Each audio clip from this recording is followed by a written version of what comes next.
आत्मगम्यं च धार्मिकं निस्सङ्गं सकलाधारं भक्तं स्वात्मरतं तथा वाग्मिनौ शान्तमूर्तिं च भक्तदुःखप्रणाशनं योगिनं माधवानन्दं सोऽहं रूपं नमाम्यहम्। ॐ नमोजी आद्या वेदप्रतिपाद्या जय जय स्वसंवेद्या आत्मरूपा। ॐ नमोजी गणनायका सर्वसिद्धिफलदायका अज्ञानभ्रान्तिछेदका बोधरूपा। तुण्डमहाकाय सूर्यकोटिसमप्रभ निर्विघ्नं कुरु मे देव सर्वकार्येषु सर्वदा। या कुन्देन्दुतुषारहारधवला या शुभ्रवस्त्रावृता या वीणावरदण्डमण्डितकरा या श्वेतपद्मासना या ब्रह्माच्युतशङ्करप्रभृतिभिर्देवैः सदा वन्दिता। सा मां पातु सरस्वती भगवती निःशेषजाड्यापहा। सर्वमङ्गलमाङ्गल्ये शिवे सर्वार्थसाधिके शरण्ये त्र्यम्बके गौरी नारायणी नमोऽस्तुते। अखण्डमण्डलाकारं व्याप्तं येन चराचरं तत्पदं दर्शितं येन तस्मै श्रीगुरवे नमः। पुण्डलीकवरदा हरी विठ्ठल श्री ज्ञानदेव तुकाराम पंढरीनाथ महाराज की जय। जगद्गुरु श्री ज्ञानेश्वर महाराज की जय। जगद्गुरु श्री तुकाराम महाराज की जय। परमहंस सद्गुरु स्वामी स्वरूपानंद महाराज की जय। सद्गुरु अमलानंद महाराज की जय। परमहंस सद्गुरु सत्यदेवानंद सरस्वती महाराज की जय। परमहंस सद्गुरु स्वामी माधवनाथ महाराज की जय। परमहंस सद्गुरु स्वामी माधवानंद महाराज की जय। सर्व संतन की जय। जय जय रघुवीर समर्थ। नमस्कार, मी आशुतोष पाटणकर आजच्या गुरुपौर्णिमेच्या कार्यक्रमात सगळ्यांचं स्वागत करतो। माझा स्वरूपयोगशी परिचय 2004 साली आला। मी कॉलेजला शिकत असताना हैदराबाद हे माझं पहिलं शिबिर आणि या शिबिराच्या तयारीच्या निमित्ताने रत्नागिरी युवा केंद्र, गीता काकू सगळ्यांची माझी चांगली ओळख झाली आणि या शिबिराच्या तयारीला मुलं जे काही काम पडेल ते न करताना बघून खूप छान वाटलं आणि या कामात मीही नकळत सहभागी झालो। पुढे हैदराबाद शिबिरात पहिल्यांदा छान पांढरा झब्बा घातलेले, टिळा लावलेले आणि हसतमुख स्वामी दृष्टीला पडले। त्यांचं ते सहज हसतं खेळतं बोलणं मनाला खूप आवडलं। खरं तर त्या शिबिरामध्ये 3 दिवसात स्वामींशी एकदाही बोलणं झालं नाही, पण आपलं आणि स्वामींचं एक काहीतरी नातं आहे असं त्यावेळी वाटून गेलं। अशातच स्टेशनवरती आम्ही ट्रेनची वाट बघत असताना अचानक स्वामी सगळ्या मुलांना तिथे बाय बाय करायला आले आणि त्या स्टेशनवरती वेटिंग रूममध्ये चक्क अर्ध्या तासाचं ध्यानाचं सेशन झालं आणि त्या सेशनमध्ये एकही अनाऊन्समेंट झाली नाही की एकही ट्रेन आली नाही आणि त्या गजबजलेल्या स्टेशनवरती पण अर्धा तास स्वामींनी सगळ्या युवकांच्या भावनांना वेगळ्या प्रकारे वाट दाखवून दिली। त्याच्यानंतर पुढे रत्नागिरीला झालेल्या गुरुपौर्णिमा कार्यक्रमात माझा अनुग्रह झाला। कार्यक्रमातही भाग घेता आला। स्वामींनी खूप प्रोत्साहन दिलं आणि स्वामींना कोल्हापूरपर्यंत सोडायला जायची संधीही मिळाली। स्वामींचं एक विशेष वैशिष्ट्य असं आहे की कुठलाही नवीन माणूस आला की ते प्रथम त्याच्याशी संवाद साधत आणि तो कुठल्या ना कुठल्या मार्गाने त्याच्या कपॅसिटीप्रमाणे स्वरूपयोगशी कसा जोडला जाईल हे ते नेहमी बघत असत। ही त्यांची एकदम विशेष खूबी आहे आणि त्यांचं नेहमी फक्त कसं आहेस एवढी विचारपूससुद्धा खूप मनापासून आहे असं जाणवत असे आणि त्यांनी आपल्याशी बोलावं या ओढीने मन पुन्हा पुन्हा नेहमी केंद्राशी जोडलं जाईल। 2006 साली मी पदव्युत्तर शिक्षणानंतर पुण्यामध्ये आलो। मग क्लासेस, करिअर, इथलं कॉम्पिटेटिव्ह जग बघून काहीसा थोडासा हरवूनच गेलो। 1-2 वर्ष इथे येऊनसुद्धा फारसं काही केंद्रात जाणं झालं नाही आणि स्वामींनाही फार काही कळवलं नव्हतं की मी पुण्यात आहे। 2-1 वर्षांनी जवळजवळ एकदा केंद्रात गेलेलं असताना स्वामींनी बघून फक्त अरे तू पुण्यात आहेस, येत जा अधूनमधून एवढंच बोलले आणि मनावरचा ताण एकदम मोकळा केला. पण त्याच्यापुढे ते काही रागावले नाहीत आणि त्यामुळे एवढं मात्र कळलं की स्वामी अजूनही आपल्याला विसरले नाहीत आणि त्या एका वाक्यातच कान उघडणी, चौकशी, विचारपूस सगळं काही त्यांनी बरोबर केलं. असं माझ्या बाबतीत खूपदा घडलं की वेगवेगळ्या फेजेसमध्ये, वेगवेगळ्या काळात माझं केंद्रात सलग येणं होत नसे आणि खूप दिवसांनी केंद्रात जाताना खूप टेन्शन यायचं. पण या खूप दिवसाची गॅप स्वामींनी फक्त छान बघून हसलं किंवा भुवया उंचावून बघितलं की दूर होत असे. पण त्यांच्या हसण्याचे आणि भुवया उंचावून बघण्याचे वेगवेगळे अर्थ मात्र त्यावेळी जाणवत. पण ते कधी रागावून किंवा ओरडत नसत, ते अर्थ बरोबर तेवढ्या छटांमधनं कळत असत. असंच कोरोना काळामध्ये पण लॉकडाऊन चालू असताना खूप दिवस केंद्र किंवा स्वामींची भेट झाली नव्हती. तर स्वामींचा अचानक एक दिवस फोन आला आणि ते म्हणाले, हॅलो, स्वामी बोलतोय. काही नाही, आज सहज आठवण आली म्हणून फोन केला. कसा आहेस तू आणि बाकीचे कसे आहेत, अशी सगळ्यांची चौकशी केली आणि मग त्यांनी तो फोन ठेवून दिला. हाच त्यांचा शेवटचा फोन आणि आमचा झालेला शेवटचा संवाद. खरं तर माझ्यासारखे असे कितीतरी युवक, मुलं, मोठी माणसं, असं प्रत्येकाचंच स्वामींशी एक वैयक्तिक नातं आहे आणि त्यांचे असे खास वैयक्तिक प्रसंग आहेत.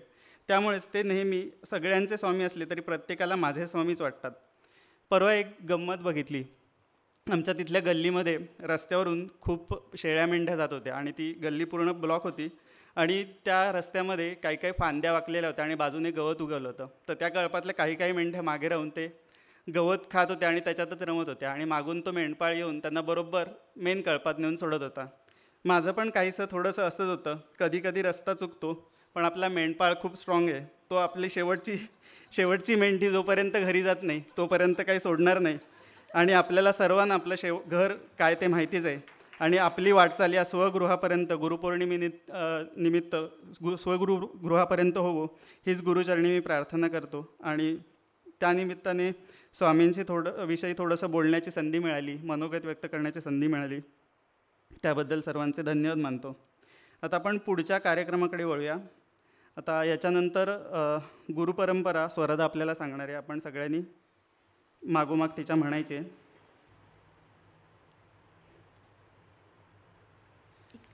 आपल्या स्वरूप संप्रदायाची एकंदर गुरुपरंपरा आदिनाथांपासून सुरू होते. हा योग संप्रदाय आणि ध्यानयोग हे त्याचं प्रधान अंग आहे. आदिनाथांपासून पुढे ज्ञानेश्वर महाराजांपर्यंत जे जे योगसिद्ध पुरुष या संप्रदायात होऊन गेले त्यापैकी कुणीच संसारी नव्हते. त्यानंतर मात्र संसारी सिद्ध पुरुषांची परंपरा निर्माण झाली. संसारात राहून योग साधना करून ईश्वर प्राप्ती करून घेता येते हे त्यांनी दाखवून दिलं. यापैकी अलीकडच्याच काळात होऊन गेलेले सिद्ध पुरुष म्हणजे रामचंद्र महाराज, गणेशनाथ महाराज, स्वामी स्वरूपानंद, स्वामी माधवनाथ आणि आपले स्वामीजी. या नाथसंप्रदायातील काही सिद्ध पुरुषांचे स्मरण स्वामी स्वरूपानंदांच्या एका अभंगामध्ये आहे. तर ती गुरुपरंपरा स्वरदा आपल्याला सांगेल. आपण तिच्या मागोमाग म्हणूया. हरिओम. आदिनाथ सिद्ध आदिगुरु थोर, आदिनाथ सिद्ध आदिगुरु थोर, तयासी नमस्कार भक्तिभावे, तयासी नमस्कार भक्तिभावे, तयाच्या पासोनी शिवशक्ती बीज, तयाच्या पासोनी शिवशक्ती बीज, लाधले सहज मत्स्येंद्राते, लादले सहज मत्स्येंद्राते, मत्स्येंद्राने दिले गोरक्षाला गोनी, मत्स्येंद्राने दिले गोरक्षाला गुणी, गोरक्षे गहिनी धन्य केला, गोरक्षे गहिनी धन्य केला, गहिनी नाथे बोध केला निवृत्तीसी, गहिनी नाथे बोध केला निवृत्तीसी, निवृत्ती उपदेशी ज्ञानदेवा, निवृत्ती उपदेशी ज्ञानदेवा, ज्ञानदेव शिष्य देव चूडामणी, ज्ञानदेव शिष्य देव चूडामणी, पुढे झाले मुनी गुंडाख्यादी, पुढे झाले मुनी गुंडाख्यादी, रामचंद्र महादेव रामचंद्र, रामचंद्र महादेव देव रामचंद्र प्रसिद्ध मुनींद्र विश्वनाथ प्रसिद्ध मुनींद्र विश्वनाथ योगसार ऐसे परंपरा प्राप्त लोकसार ऐसे परंपरा प्राप्त सद्गुरु गणनाथ देई मज सद्गुरु गणनाथ देई मज स्वामी म्हणे झाले कृतार्थ जीवन स्वामी म्हणे झाले कृतार्थ जीवन स्वामी म्हणे झाले कृतार्थ जीवन स्वामी म्हणे झाले कृतार्थ जीवन सद्गुरु चरण उपासिता सद्गुरु चरण उपासिता सद्गुरु प्रसादे होनी कृतार्थ सद्गुरु प्रसादे होनी कृतार्थ झाले आत्मतृप्त स्वरूपानंद झाले आत्मवृत्त स्वरूपानंद स्वरूपानंदे बोध केला माधवासी स्वरूपानंदे बोध केला माधवासी माधवे माधव पूर्ण केला माधवे माधव पूर्ण केला सद्गुरु माधवानंदे होऊनी प्रसन्न सद्गुरु माधवानंदे होऊनी प्रसन्न दिधला आत्मयोग विश्वालागी दिधला आत्मयोग विश्वालागी आत्मबोधाचा हा आक्रमिता पंथ आत्मबोधाचा हा आक्रमिता पंथ प्रगटे आत्मज्ञान गुरुकृपा प्रगटे आत्मज्ञान गुरुकृपा प्रार्थी शिष्यगण राहो आत्मभान प्रार्थी शिष्यगण राहो आत्मभान तेणे समाधान अखंडित तेणे समाधान अखंडित तेणे समाधान अखंडित तेणे समाधान अखंडित हरि ओम तत्सत हरि ओम तत्सत. आता याच्यानंतर सौ रश्मी बापट अभंग सादर करेल. याला तबलेला साथ आहे प्रसाद वैद्य आणि हार्मोनियम सोहम घाटे.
लागो गुरु राया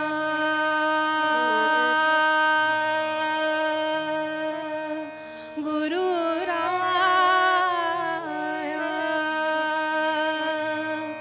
तुझे ध्यान ध्यान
श्री गुरवे नमः.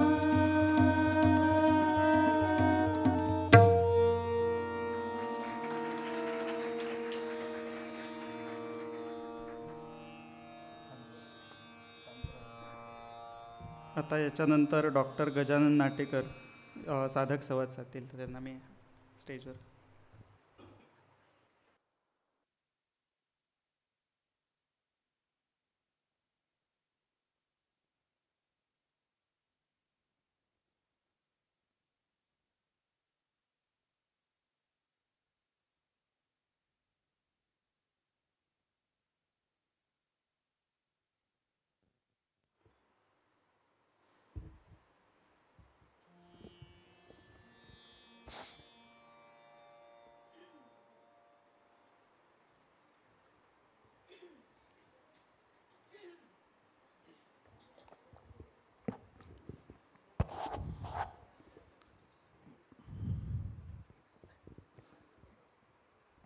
हरि ओम.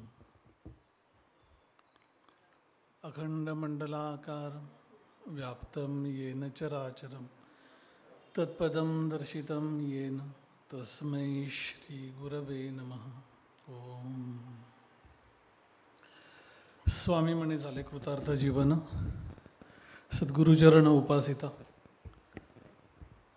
प्रत्येक संतांच्या काव्याची एक पंचलाईन असते.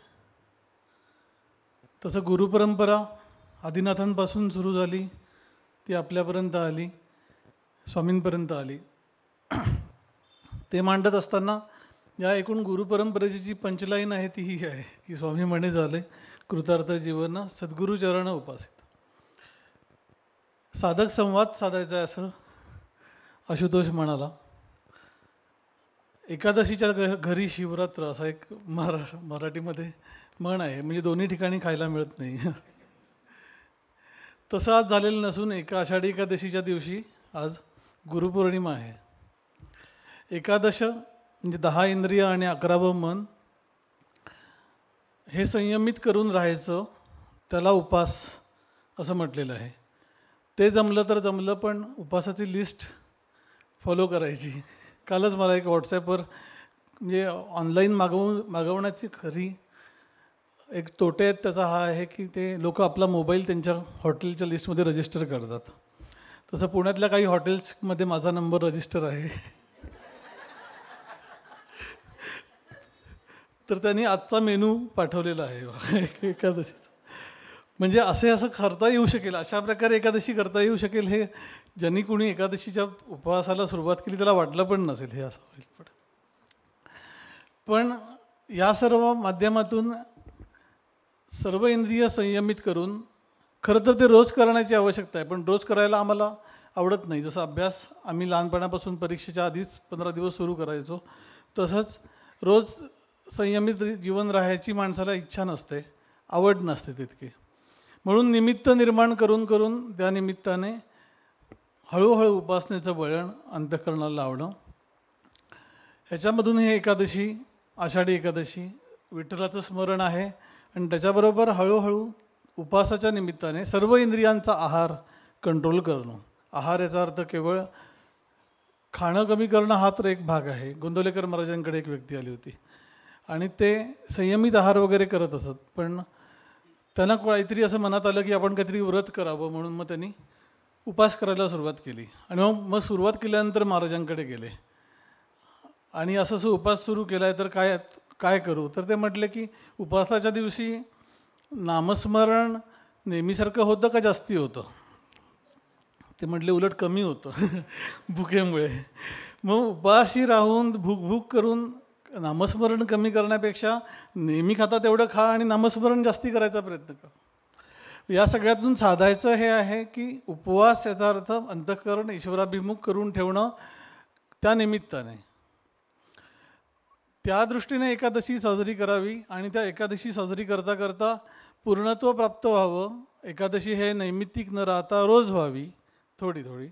आणि मग गुरुपौर्णिमा ह्याच्यामध्ये गुरूंचं ज्ञानस्वरूपाने जे पूर्णत्व आहे त्याचं प्रतिबिंब आमच्या अंतःकरणात पडावं.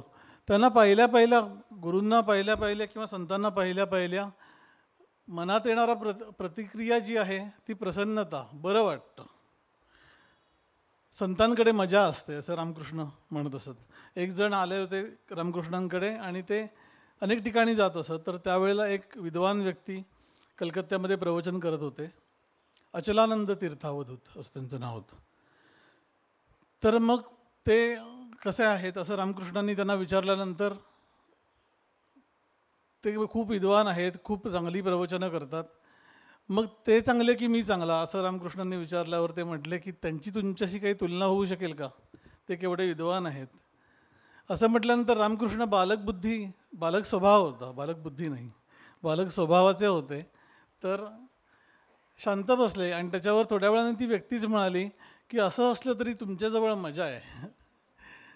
तर त्याच्यावर रामकृष्ण हसले आणि म्हटले बरोबर आहे, संतांजवळ मजा असते. संत स्वतः मजेत असतात, हे त्याचं कारण आहे. स्वामी कित्येक वेळेला असं म्हणत असत की युवा केंद्रांमध्ये युवांबरोबर कायम राहिल्यामुळे मी असा आहे अजून, पण ते उलटं होतं. ते इतके स्वतः युवा फेजमध्ये होते की आमच्यासारखी नवीन म्हणजे युवा असलेली पण मनाने मरगळलेली लोक पण हळूहळू ताजी होऊन जात त्यांच्याकडे बघून. देवस्थळी आजी होत्या त्या अशा प्रकारे स्वामींच्या आठवणी काढणाऱ्या व्यक्तींना ऊर्जा मंत्री म्हणत, की त्यांच्याकडे बघून ती ऊर्जा मिळते. ती काही ऊर्जा त्या लोकांची नव्हती, ती स्वामींच्या एकूण प्रसन्नतेची ऊर्जा घेऊन व्यक्ती वावरते संतांच्या. तसं गुरुपौर्णिमेच्या निमित्ताने अनेक गोष्टी, स्वामींबद्दलचे भाव दाटून येणं, त्यांच्याबद्दलच्या आठवणी, या सगळ्या जरी भाग असला तरी मुख्य भाग जो आहे तो स्वामी म्हणणे झाले कृतार्थ जीवन. कृतार्थता प्राप्त होणं हे या गुरुशिष्य संबंधांचं मूळ हेतू आहे. आणि ती कृतार्थता शिष्याला प्राप्त व्हावी असं गुरूंना खरं तर खूप जास्ती वाटत असतं. शिष्याला वाटतच असेल अशी गॅरंटी नाही. तो अनेक कारणाने गुरूंकडे आलेला असतो. म्हणून सद्गुरू आणि सत्शिष्य तेथे न लगती सायास, तर या उभयतांचा हव्यास पुरे एकसरा असं म्हटलंय. तर सद्गुरूंच्या पाशी तो प्रश्न नाही आहे, सत्शिष्य आम्ही आहोत का आणि ते होत कसं जाऊ, हा मुख्य प्रश्न आहे. आणि तो साधण्याची प्रेरणा स्वामी स्वरूपानंद त्यांचं जीवनचरित्र मांडतातच आहेत, पण त्याच्याबरोबर हे शिकवण्याचा भाग आहे की गुरुपरंपरा भक्तिभावाने म्हणतोच आहोत, पण पुढचं काय. स्वामी म्हणे झाले त्यांच्याबद्दल ते झालं आहे, आमचं व्हावे कृतार्थ जीवन. सद्गुरुचरण उपासिता म्हणून आज अनायसे आषाढ एकादशीचा उपास आहे, तोच शब्द इथे पण उपासिता असा स्वामी स्वरूपानंदांनी पण आलेला आहे. त्याचा अर्थ काय आहे याच्यावर स्वामी स्वरूपानंदांच्या समोर म्हणजे तिथे ते असताना जी भक्तमंडळी होती, साधक मंडळी होती, तिथे चर्चा चालू होती की उपासिता या शब्दामधून स्वामींना नक्की म्हणायचं काय आहे. तर वेगवेगळे अर्थ अनेक लोकांनी मांडले की स्वामींच्या पायाशी बसून, गुरूंच्या पायाशी बसून. तर त्याच्यानंतर एकाने असा अर्थ मांडला की उपनिषद ह्याच्यामध्ये उपनिषद ह्याच्यामधून जो भाव मांडलेला आहे की ज्या गुरूंच्या पायाशी बसण्याची योग्यता प्राप्त करून घेणं. म्हणून आम्ही सहज गुरूंच्या पायापाशी बसून आम्ही शिष्य आहोत अशा प्रकारचा भाव मनामध्ये येतो आमच्या. म्हणजे आम्ही काही अगदीच भक्तिभाव नसलेले किंवा काहीच पोटेन्शियल नाही अशातला भाग म्हणायचं पण कारण नाही. म्हणजे गुरुपौर्णिमेच्या दृष्टीने स्वामी ज्यावेळेला बोलत असत त्यावेळेला गुरूंबद्दलचा भाव, स्वामी माधवनाथांबद्दलचा भाव व्यक्त करत, पण त्याच्याबरोबर मुख्यतः ज्या पुढची त्यांची प्रवचनं होती ती साधक म्हणून डेव्हलप करत जावं अशा प्रकारच्या प्रेरणा देणारीच होती. म्हणून साधनं, अभ्यास आणि सद्गुरू याच्यावर प्रवचन झालेलं होतं. आणि त्याच्यामध्ये पण फोकस जो होता तो साधन आणि अभ्यास याच्यावर जास्ती आहे. सद्गुरू आहेतच आणि ते प्रेरणा देतात, त्यांच्याकडून शिकत जाऊ हा भाग आहे, पण जी प्रायोरिटी आहे ती साधन अभ्यास याला आहे. आणि तो अभ्यास हा हळूहळू कृतार्थतेकडे नेणारा व्हावा अशी जाणीव या गुरुपरंपरेच्या निमित्ताने, त्याच्या स्मरणाच्या निमित्ताने आम्ही करतो आहोत. म्हणून गुरुस्मरण गुरुपौर्णिमेच्या दिवशी इतर म्हणजे हा स्वामी असं म्हणत असत की गुरुपौर्णिमा हा शिष्यांचा उत्सव आहे, तो गुरूंचा उत्सव नसून शिष्यांचा उत्सव आहे. वर्षभरात आपण वेगवेगळे उत्सव साजरे करत असतो, वेगवेगळ्या प्रकारचे सण साजरे करण्याची परंपरा भारतीय संस्कृतीने आपल्याला दिलेली आहे. याचं कारण मूळ आपण आनंद स्वरूप आहोत, त्या आनंद स्वरूपाचं स्मरण वेगवेगळ्या कारणाने आम्हाला व्हावं अशा सोयी करून दिलेल्या आहेत. महाराजांनीच असं म्हटलं होतं की दिवाळीच्या दिवशी असं काही झालेलं नसतं की आदल्या दिवशीचे सगळे प्रॉब्लेम संपलेले असतात. सगळे प्रॉब्लेम तसेच असतात. तरी पण आम्ही सकाळी मोठ्या हुरूपाने उठून पहाटे अभ्यंगस्नान करून सगळ्या गोष्टी छान करतो, फराळ करतो, सगळ्या गोष्टी बाजूला ठेवतो, बाकीचे प्रॉब्लेम उद्या बघू असं असतं. त्याप्रमाणे आनंदमय जीवन जगण्याची प्रेरणा वेगवेगळ्या सणांच्या माध्यमातून आम्हाला शिकवली गेलेली आहे सहजगत्या. ते इतर सण आणि गुरुपौर्णिमा हे एका तराजूत तोलता कामा नयेत. त्याचं कारण या गुरुशिष्य संबंधांचा जो हेतू आहे तो शिष्याला आत्मज्ञान प्राप्त व्हावं हा आहे. आणि वर्षभर त्या माध्यमातून तसेच चालत असू तर त्या गुरुपौर्णिमेला अर्थ निर्माण होतो.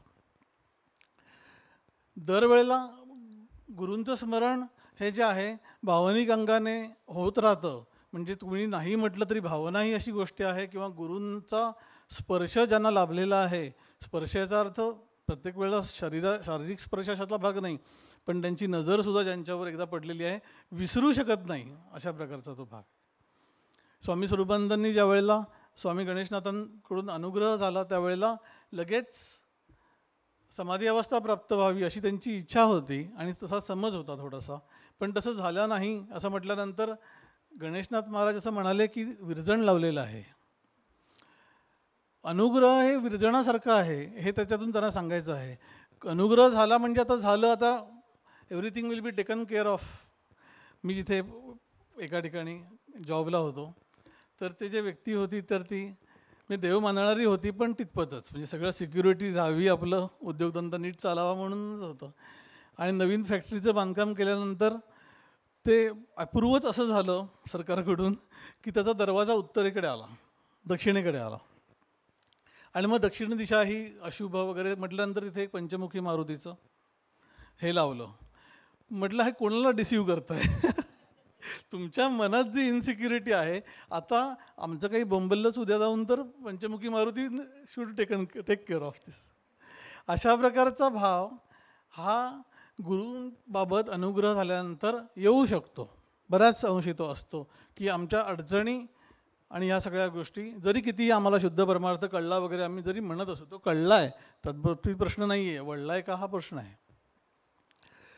म्हणून स्वामी स्वरूपानंदांच्या चरित्रामध्ये जे पहिलं वाक्य आहे की खरा परमार्थ हा परिस्थिती बदलूत नसून असलेली परिस्थिती आनंदाने जगायची कला शिकवतो. ह्याच्यामधून ती आनंदाने जगण्याची कला कशाने निर्माण होईल तर स्वतः आनंद स्वरूप आहोत याचं स्मरण सतत करत राहण्याने ते होईल. आणि केवळ असं घोकून पण होणार नाही की मी आनंदरूप आहे, आनंदरूप आहे, आनंदरूप आहे, तसं होतच नाही. चेहराच तसा, आम्ही सकाळपासून आनंदरूप असाच कधीच होत नाही. बंधारदादांनी ती पूर्वी आठवण सांगितली होती की आळशी माणसाचं चेहरा बघू नये असं स्वामी समर्थांनी म्हटलं, त्यांच्या वाङ्मयात आलं आहे. ते कसं काय तर स्वामी म्हटले होते की याचा अर्थ सकाळी उठल्यानंतर आरशात पाहू नये. तसं दरवेळेला आम्ही ऐकलेला बोध हा स्वाध्यायाच्या अंगाने, चिंतनाच्या अंगाने आणि प्रत्यक्ष साधनेच्या अंगाने आमच्या आयुष्यात आणण्याचा प्रयत्न ज्या वेळेला करतो त्यावेळेला हळूहळू कृतार्थतेकडे पावलं पडत असतात. कृतार्थता अशी ओव्हरनाईट होणारी गोष्ट नाही आहे की काल रात्री झोपले, ध्यान करून झोपले, सकाळी उठल्यावर कृतार्थ झाले, असं नाही होत. कृतार्थ हा शब्द इन इटसेल्फ स्पेशल आहे.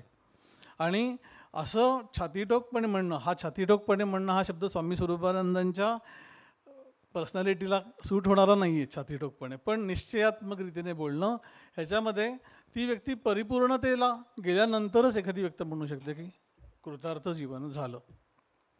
आणि हे अतिशय आयुष्याच्या अलीकडच्या वयात स्वामी काय म्हणत की 26व्या वर्षी लिहिलेल्या पत्रामध्ये ते द्विअवधानी चित्त ठेवायचं ही साधना स्वतःहून करत होते आणि ते मित्राला लिहित होते. ह्याच्यामध्ये हे दिसतं 26व्या वर्षी केलं, आम्हाला 26व्या वर्षी आमचा अनुग्रह पण नव्हता झाला असं पण एखाद्या व्यक्तीच्या बाबतीत असू शकतो. पण it is never too late असं म्हणण्याचं कारण असं आहे की कायम आम्ही काहीच नाही आहोत ह्यांच्या म्हणजे या सगळ्या महात्म्यांचं जे चरित्र आम्ही ऐकतो, पाहतो, त्यांच्या प्रमाणात बघितलं तर आमचा संवेग, आमची भक्ती, आमची साधना हे कुठेच पडत नाही पुरे. हे जरी माहिती असलं तरी स्वतःला कमी समजणं हे सगळ्यात मोठं पाप आहे असं स्वामी विवेकानंद म्हणत असतात. त्याप्रमाणे ह्या सगळ्या चरित्रांमधून प्रेरणा घेऊन आम्ही जसे कसे आहोत ते सगळं आमच्या व्यक्तिमत्वाचा भाग आहे. ते व्यक्तिमत्व जर का आम्ही रोज थोडा वेळ ध्यानामध्ये बाजूला ठेवून केवळ माझ्या मूळ अस्तित्वाच्या जाणीवेवर लक्ष केंद्रित करून राहायची सवय मला लागली तर ते व्यक्तिमत्व हळूहळू हळूहळू उजळत जाईल नकळतपणे. अंतरी गेली या अमृत बाह्यकाया लखलखीत असं समर्थांनी म्हटलं आहे. बाह्यकाया लखलखीत करण्याची कितीही केली तरी ते एका लिमिट पलीकडे होणार नाही.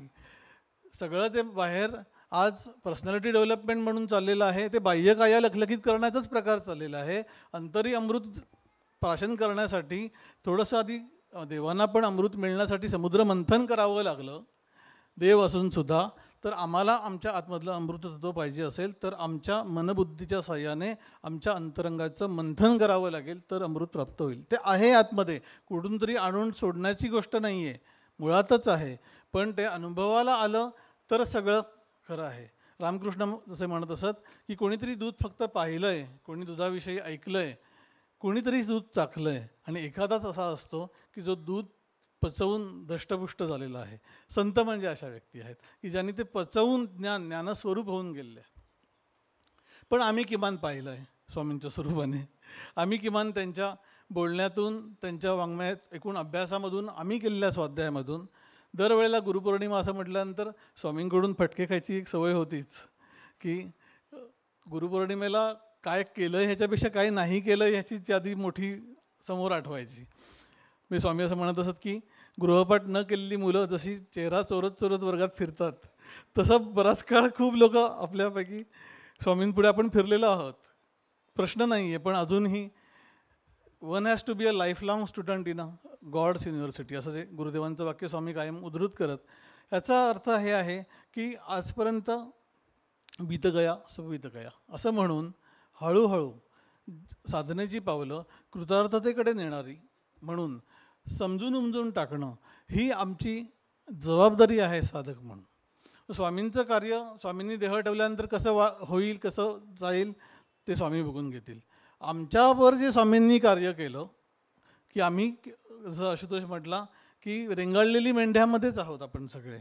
तर रेंगाळलेल्या मेंढ्यांमधून हळूहळू त्यांना किती मेंढपाळाला उभं करायचं ही थोडीशी आपल्याला भान असलं पाहिजे. आणि थोडं आमचं साधनेची पावलं चालता चालता त्याच्यातून ज्या काही व्यक्तिमत्वाचा विकास होतो आहे त्या दृष्टीने जे पुढे मुख्य कार्य जे आहे ते आम्ही स्वतःला डेव्हलप करण्यातूनच होणार आहे. कार्य इज नॉट इक्वल टू दरवेळेला मोठे समारंभ करणं. कार्य याचा अर्थ ती व्यक्ती ज्याला ज्याला अनुग्रह मिळालेला आहे, ज्याला ज्याला हा मार्ग समजलेला आहे. अनुग्रह मिळणं हा एक भाग आहे, पण अनुग्रहानंतर जसं ते विरजणाचं उदाहरण आहे की विरजण लागल्यानंतर त्याला कंड्युसिव्ह वातावरण ठेवायला लागतं, तसं अनुग्रह झाल्यानंतर मार्ग मिळाला. अनुग्रह म्हणजे कृपा असं जरी असलं तरी स्वामी स्वरूपानंद असं म्हटले होते की कृपा ही स्वतंत्र गोष्ट आहे आणि ती साधनेच्या जो शोधीला आपणासी सद्गुरू कृपा कळेल त्याचे. त्यामुळे शोधीला आपणासी हा जो भाग आहे हा डेली टास्क आमचा व्हावा. फक्त ध्यानाच्या वेळेला नव्हे, इतर वेळेला पण ज्या ज्या वेळेला आठवण होते त्या वेळेला सेल्फ फोकस करून राहण्याची आमची किती कपॅसिटी आहे हे तरी कळावं. फटीक येतो ध्यानाचा. 1-2-2.5 तास एका दिवशी चुकून ध्यान झालं तर झालंच, म्हणजे पुढच्या 8 दिवस करावं असं पण वाटत नाही, एवढं फुलफिल्ड वाटायला लागतं. म्हणून ज्ञानाचं एक खूण अशी आहे की you feel contented within your self. कोणाची ही गरज भासत नाही, पण ती कंटेनमेंट थोडा वेळ आम्हाला ध्यानामधून मिळते. त्याच्याने आम्ही असं पोट आमचं भरून जातं मनाचं की बास आता जमलं आहे. असं ते जमलं आहे हा फील आला की तो हळूच खाली सरकतो आणि मग नक्की काय झालं होतं ते कळतं. तसं कृतार्थता हा जो प्रवास आहे पावला पावलांनी करता करता संतांच्या पण आयुष्यात संतांचे शेवटचे शब्द काय होते स्वामी काही काही वेळा सांगत असत तसं की रमण महर्षींनी शेवटचा शब्द जो उच्चारला तो संतोषम असं म्हणून उच्चारला. स्वामी स्वरूपानंदांनी ओंकार करून देह ठेवला. हे आत्ताच मी काही काळापूर्वी बाबू काकांकडून ऐकलं. पण अशा प्रकारे लास्ट मिनिट आमचं काय होईल माहिती नाही. त्याला रामकृष्ण खूप उत्कृष्ट दृष्टांत देत असत की पोपटाला कितीही शिकवलं मिठू मिठू बोलायला त्यावेळी तरी त्याला तो एरवी ज्यावेळेला सेफ असतो त्यावेळेला मिठू मिठू बोलतो, पण ज्या वेळेला मांजर झडप घालतं त्यावेळेला तो ओरिजिनल आवाजातच ओरडतो. तसं कितीही वरून आम्ही पॉलिश केलं, भक्त आहोत असं दाखवलं, तरीसुद्धा आतमध्ये जोपर्यंत आम्हाला ईश्वर सोडून इतर गोष्टींची इच्छा ही प्राबल्याने आहे, तोपर्यंत आमची अवस्था इमॅच्युअर आहे. असं आम्ही कुठेही असलो, काहीही लोक आम्हाला मानत असले तरी आतमधून सावध असणं. साधके असावे सर्वदा सावध, यत्ने कामक्रोध आवरावे. स्वामी समर्थ. अशा प्रकारे कृतार्थता ही ज्ञानाच्या अंगानेच होत असते. दुसरी सर्व केवळ भावाच्या अंगाने ते करण्याचा प्रयत्न करणं हे स्वतःशी फसवणूक करणारं आहे. त्यामध्ये गुरूंचा महिमा वगैरे मोठीच गोष्ट आहे, पण गुरूंचा महिमा कधी ते अनुभवलं तर आहे, आम्ही अनुभवलं तर. म्हणून ज्ञानेश्वर महाराज ज्या वेळेला गुरूंचं स्तवन करतात, त्याला जी उंची आहे ते ज्ञानेश्वर महाराजांच्या प्रतिभेने आहे, हा एक भाग आहे. पण दुसरं म्हणजे पूर्णत्वाला गेलेला शिष्य ज्या वेळेला गुरूंचं स्तवन करतो, त्यावेळेला ते नक्की काय त्यांनी आम्हाला दिलं आहे ह्याची त्याला खरी खरी जाणीव असते. आणि इतर लोक तसं मानून चाललेले असतात आपल्याला की आम्हाला स्वामींनी काय दिलं, तुला अजून कळलं नाही आहे काय दिलं, काहीतरी ग्रेट दिलं एवढं वाटतं, पण तरीसुद्धा ते ज्यावेळेला अनुभवाला येईल त्यावेळेला ती कृपा म्हणजे काय हे कळेल. आधणी घातली या हरळ, होती अमृताचे तांदूळ, जरी भुकेची राखे वेळ श्री जगन्नाथ. आधणामध्ये हरळ म्हणजे वाळू घातली तरी तांदूळ त्याचे होतील, पोट भरेल. तयापरी श्री गुरु करती जया अंगीकारू, ते होऊन ठाके संसारू मोक्षमय आघवा. संसार हा खरं तर बांधणारा आहे, पण श्रीगुरूंनी जर का अंगीकार केला तर तो संसारच मोक्षमय होईल. म्हणजे संसारच मोक्षमय होईल याचा अर्थ संसार करत असताना पण संसाराचं मुख्य स्थान हे बाहेर नसून आमच्या आतमध्येच सांसारिकता आहे आणि त्याच्यामधूनच आम्ही अडकलेलो आहोत. कालच एक मी व्हिडिओ बघितला की एक मांजराचं पिल्लू पिंजऱ्यामध्ये घातलेलं होतं आणि त्याच्यामध्ये एका साईडला पिंजरा पूर्ण ओपन होता, पण त्याला इतकी सवय लागलेली होती की ज्या बाजूला जाळी आहे तिथूनच त्या आतमधून मॅव मॅव मॅव करत बसलेलं होतं. जरा इकडे बघितलं असतं तर ते बाहेर पडलं असतं. आणि खरा व्हिडिओ आहे, म्हणजे AI वाला नाही आहे. त्याच्यावरून त्यांना असं इंडिकेट करायचं आहे की अशा प्रकारे आम्ही पण एका बाजूला दरवाजा उघडा असताना पण तिकडे लक्ष देत नाही आहोत, कारण आम्हाला इतर गोष्टींचं बंधन आम्हीच ओढवून घेतलेलं खूप आहे. म्हणून साधनेसाठी वेळ मिळत नाही ही तक्रार पुलंच्या भाषेमध्ये पूर्वीचं पूर्ण राहिलं नाही. हे वाक्य उच्चारायची मुभा ही बालकांपासून ते वृद्धांपर्यंत सगळ्यांना असते. तसं साधनेसाठी वेळ मिळत नाही ही तक्रार पण आत्ता अनुग्रह झालेले आणि 50 वर्षापूर्वी अनुग्रह झालेले हे सगळेच जण देत असतात. संतांनी ती कधी दिली नाही. हे पाहून आपण थोडं त्यांच्याकडे बघून शिकावं आणि त्या अंगाने स्वतःला डेव्हलप करत जाणं हे खरं तर गुरुपौर्णिमेच्या दिवशी स्वामींचं खरं गुरुपूजन आहे. सर्व संत परंपरेचं आहे. स्वामींचं असं ज्यावेळेला म्हणतो त्यावेळेला स्वामी कधीही सांप्रदायिक अभिनिवेश घेऊन वावरले नाहीत. जे जे साधू दिसती वेगळाले परी स्वरूपी मिळाले, अवघे मिळून एकची झाले असं म्हणत असताना सर्व संतांच्या ठिकाणी ज्यांच्याकडून आम्ही शिकलो आहे, काही ना काही आम्हाला मिळालं आहे, त्या संतांच्या ठिकाणी आणि त्यांचं मूर्त स्वरूप एक मार्ग लागतो. म्हणून कृपा ही या भागामध्ये आहे की एक आखून दिलेला मार्ग आमच्यापर्यंत आला. तो आखून दिलेला मार्ग आत्मज्ञानाकडे नेणारा ही जाणीव स्पष्टता आली. त्यामुळे आम्ही भरकटण्याची, स्वामींच्या शब्दात फाफळण्याची शक्यता नाही. तरी आम्ही त्या मार्गावरून चाललो नाही तर तो मार्ग म्हणजे शॉर्टकट आहे असं म्हणून पोचणार नाही. एक गावंढळ व्यक्ती उभी होती रस्त्यामध्ये आणि एक जण धावत आला बॅग घेऊन आणि काय हवं आहे तर म्हटलं की अशा प्रकारे मला रेल्वे स्टेशन कुठे आहे ते सांगा. तर रेल्वे स्टेशन या बाजूला आहे, किती अंतरावर आहे, 2 किलोमीटरवर आहे, किती वेळ लागेल पोचायला. तर किती वेळ लागेल पोचायला असं म्हटल्यावर तो शांत बसला. तो म्हणाला तुला ऐकायला येत नाही का मी विचारतो किती वेळ लागेल पोचायला. तरीही तो शांत बसला आणि एवढं करून तुझा तो बोलतच नाही म्हटल्यावर हा माणूस बोलला ह्याच्या नादाला लागण्यात काही अर्थ नाही म्हणून तो धावत सुटला. आणि धावत सुटल्यावर याने सांगितलं 10 मिनिटात पोचशील का. असं मग आधी का नाही सांगितलं, कारण तुझा धावण्याचा वेग मला माहिती नव्हता. मग रस्ता किती छोटा आहे याला महत्त्व नसून चालण्याचा वेग आम्ही वाढवत नेण्याकडे थोडंसं लक्ष देणं. ॲज फार ॲज पॉसिबल असं स्वामी कायम त्यांचा मूलमंत्र होता. तर तो ॲज फार ॲज पॉसिबल हा त्यांचा खूपच जास्ती होता. आम्ही आमची जी कॅपॅसिटी आहे थोडीशी वाढवण्याचा प्रयत्न करू. एकट्याने होत नसेल तर एकत्रित रीतीने करू. की आमच्याला परमार्थ हा एकट्याने व्हायला पाहिजे वगैरे सगळं ठीक आहे, नाही होत आहे ना, साह्य घेऊ आणि थोडंसं एकत्रित येऊन अशा प्रकारे एकत्र येण्याचा उत्सवाचा उपयोग काय आहे गोंदवलेकर महाराजांना विचारलं होतं. तर इथून जाताना आमच्या धारणा अधिक विकसित करून गेल्या, ईश्वरबुद्धी आमची वाढत गेली, तर या सगळ्या सोहळ्याचा उपयोग आहे. नाहीतर एरवीचे समारंभ आणि ह्या समारंभामध्ये तसा फरक राहणार नाही आणि तो फरक न ठेवणं हे आमच्याच हातात आहे, सजग राहणं हे आमच्या हातात आहे. म्हणून स्वामी म्हणे झाले कृतार्थ जीवन सद्गुरू चरण उपासिता. चरण उपासिता तर चरण सद्गुरूंचे ज्या उपासना मार्गावरून चालले त्यांना आम्ही फॉलो करत जाऊ. असं करण्याने जे आम्हाला आंतरिक समाधान प्राप्त होईल तीच सद्गुरूंची खरी पूजा आहे. हे आपल्याला सगळ्यांना माहितीच आहे. थोडंसं उजाळा देण्यासाठी म्हणून निमित्त म्हणून आजचं या कार्यक्रमामध्ये साधक संवाद या निमित्ताने थोडेसे जे काही बोलणं झालं ते स्वामींच्या चरणी अर्पण करून मी थांबतो. हरि ओम तत्सत.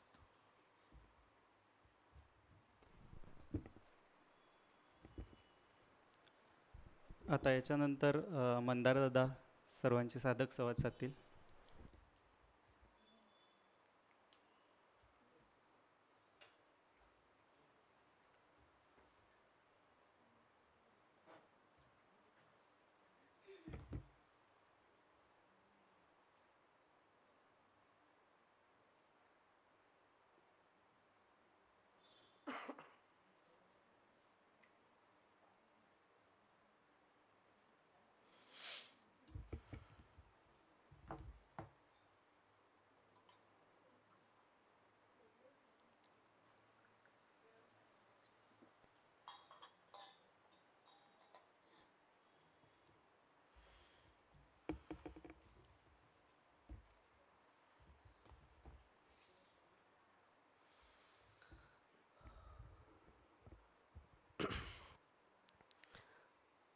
वंदे गुरुणाम चरणारविंदे संदर्शित स्वात्मसुखावबोधे जनस्य जांगुलिकाय माने संसार हालाहल मोह शांत.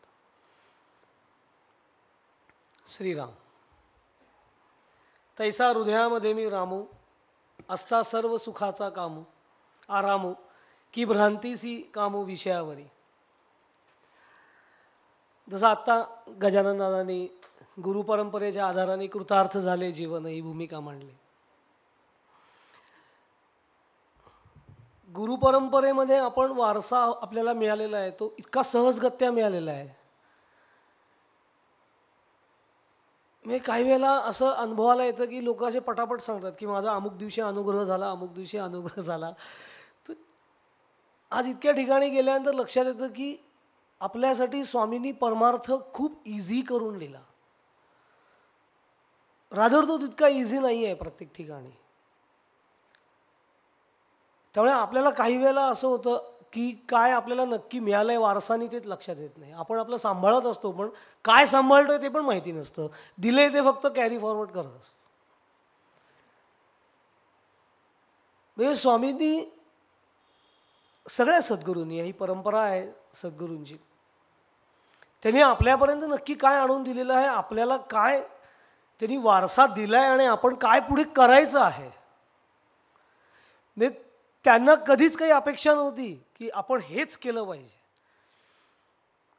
म्हणजे असं आत्ता गजानननी सांगितलं ती एक गोष्ट इतकं हसायला लागलं की वर्षभर आपण काय नाही केलेलं आहे ते चेहरे घेऊन गुरुपौर्णिमेच्या दिवशी स्वामींच्या समोर फिरताना फार अवघडल्यासारखं वाटतं. आणि ती गोष्ट खरी आहे की असं वर्षभर जर नीट ध्यान झालं नसेल नियमित तर गुरुपौर्णिमेच्या दिवशी नेमकं मनात यायचं की आत्ता स्वामींच्या समोर गेलो आणि स्वामींनी विचारलं तर असं. आपले स्वामी फार चांगले होते, ते विचारायचे नाही असं किंवा असं ते सांगायचे पण नाहीत. एकदा स्वामींना एकाने डायरेक्ट प्रश्नच विचारला होता की तुम्हाला असं कळतं का की कुठला साधक किती साधना करतो ते असं ना. तर स्वामी बोलायला एकदम आपले भंधाडत होते. ते म्हणाले की कुठला साधक किती साधना करतो ते मला कळत नाही, पण कुठला साधक साधना करत नाही ते बरोबर कळतं मला असतं. त्याच्या प्रश्नाचं उत्तर मिळून गेलं. तर आपल्या बाबतीत तसं व्हायला नको हा भाग महत्त्वाचा आहे. म्हणजे जो वारसा आपण घेऊन पुढे जाणार आहोत आयुष्यामध्ये आपल्याला जो मिळालेला आहे, आपण ज्या गुरुपरंपरेतले अनुग्रहित आहोत स्वामी नेहमी असं म्हणायचे की आपण श्रीमंत बापाची मुलं आहोत. बाप कोण आहे आपल्याला हे माहिती आहे, तो श्रीमंत आहे हेही माहिती आहे, पण त्याची श्रीमंती आपल्याला कळली आहे का, हा भाग सगळ्यात महत्त्वाचा आहे. जी आपल्याला त्यांनी सहजगत्या दिलेली आहे, पण कशा पद्धतीने दिले. तर माऊलींनी सांगितले तैसा हृदयामध्ये मी रामू. स्वामी तेच सांगत आले, प्रॅक्टिकली समजावून सांगत आले.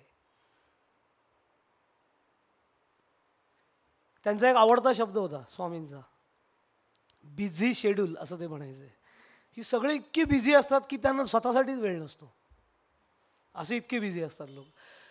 असतात आपापल्या व्यापामध्ये, आपण संसारामध्ये असतो, बिझी असतो, पण ह्याचा अर्थ आपला स्वतःलाच वेळ काढायला मिळू नये, आपली श्रीमंती आपल्याच डोळ्यांनी बघण्याचा आपल्याला वेळ मिळू नये, याचा अर्थ दुर्दैव नाही. मग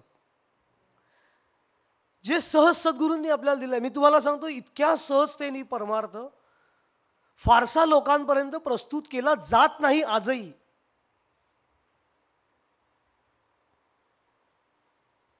म्हणजे मोठ्या स्वामींच्या जीवनामध्ये मी प्रसंग नागपूरच्या त्यांच्या आनंद यात्रेमधला वाचला होता की एका साधिकेला त्यांनी तिच्या इच्छेनुसार रेल्वेच्या बोगीमध्ये अनुग्रह दिला होता त्याच ठिकाणी, की आत्ता तुझा अनुग्रह.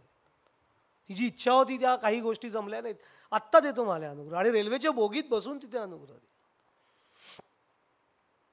इतकं ॲट इज, आणि ते सुद्धा पॉलिश पद्धतीने परमार्थ आपल्यासमोर स्वामींनी ठेवलाय. फार क्लिष्ट करून केलेला असतो. नाही तर मी अनेक ठिकाणी गेलो, एका ठिकाणी अनुग्रहाची पद्धत आजही असं आहे की तिथे गेल्यानंतर जेव्हा ती व्यक्ती त्या व्यक्तीनं विचारते की मला यांचा अनुग्रह घ्यायचा आहे, तेव्हा ते सांगतात की त्यांचा 1.5 कोटी जप लिहून झाल्यानंतर विचार करू, असं काहीतरी. तो त्यांचा प्रश्न आहे, आपल्याला त्याच्याशी काही घेणं देणं नाही, पण अशी कुठलीही अट आपल्याला स्वामींनी ठेवली नाही. इच्छा आहे, मार्ग चालण्याची तयारी आहे, त्याला तो मार्ग देऊ मोकळे व्हायचे. प्रश्न त्यांनी देण्याचा नाहीच आहे, प्रश्न आता आहे आम्ही काय करण्याचं. म्हणजे आपण दरवर्षी गुरुपौर्णिमा साजरी करतो, पण दरवेळेला मी हे स्वतःला विचारलं पाहिजे की मागच्या गुरुपौर्णिमेमध्ये आणि आताच्या गुरुपौर्णिमेमध्ये माझ्यात जरा तरी बदल झाला का साधनेच्या पातळीवरती, का मी अजून तिथेच आहे.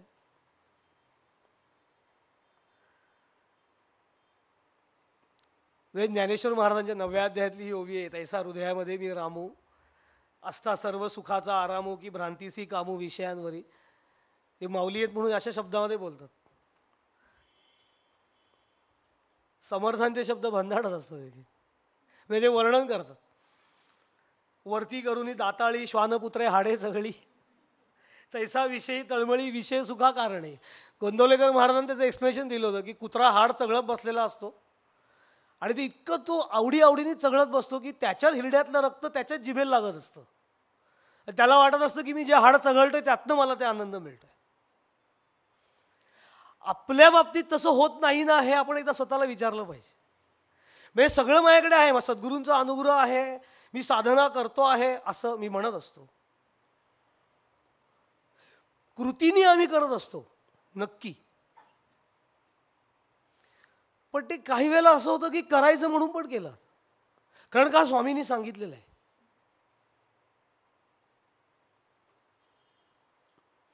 मी काही साधकांशी बोलताना असं जेव्हा काही शंका विचारतात त्याला नंतर काही गोष्टी कशा लक्षात येतात, तसं ते एक साधक मला म्हणाले होते की म्हणे स्वामी असताना एवढी साधना माझी झाली नाही, पण आता स्वामी नाही आहेत तर माझी साधना खूप चांगली होते. याचं कारण की आता सारखं असं वाटतं की ते असतानाच केली असती तर किती बरं झालं असतं असं. ते आता हा ठीक आहे, भावनिक पातळीवरती त्यांनी ते व्यक्त केलं ठीक आहे, पण अगदी अध्यात्माच्या दृष्टिकोनातनं बघायला गेलं तर ह्या गोष्टीला काही अर्थ नाही आहे. म्हणजे त्यांच्या पश्चात साधना करायची नसते याच्यातला भाग नाही आहे, पण ही भूमिका काय उपयोगाची आहे. हा साधक संवाद आहे म्हणून मी अशा गोष्टी थोड्या म्हणतोय, मनातलं व्यक्त करतो. जे आता अनेक साधकांशी बोलताना अनेक ठिकाणी गेल्यानंतर ज्या अडचणी लक्षात येतात साधनेमधल्या, हे गोंदवलेकर महाराजांचे जे अंतरंग अधिकारी केतकर, भाऊसाहेब केतकर, त्यांचं ज्यावेळेला तो 11 कोटीचा जप पूर्ण झाला, आणि ती कथा आपल्याला माहिती आहे सगळ्यांना की बाबा बेलसरे म्हणाले की आपण त्याचा एक मोठा उत्सव करू, तर तेव्हा ते म्हणाले की नाही उत्सव वगैरे काही नको. ते म्हणाले उत्सव काही नको, कसं 11 कोटी जप पूर्ण झाला ही खूप मोठी गोष्ट आहे. तर ते म्हणाले की नाही महाराज माझ्या आयुष्यात आले ही मोठी गोष्ट आहे. मग ते म्हणाले एवढा 11 कोटी जप केलात कशाला, तर ते म्हणाले महाराजांना आवडायचा म्हणून. आपण एवढं एकच वाक्य गृहीत धरतो, पण आपल्याला त्या वाक्याचा गर्भित अर्थ कळत नाही. फक्त त्यांना आवडायचा म्हणून त्यांचा 11 कोटी जप झालेला नाही आहे.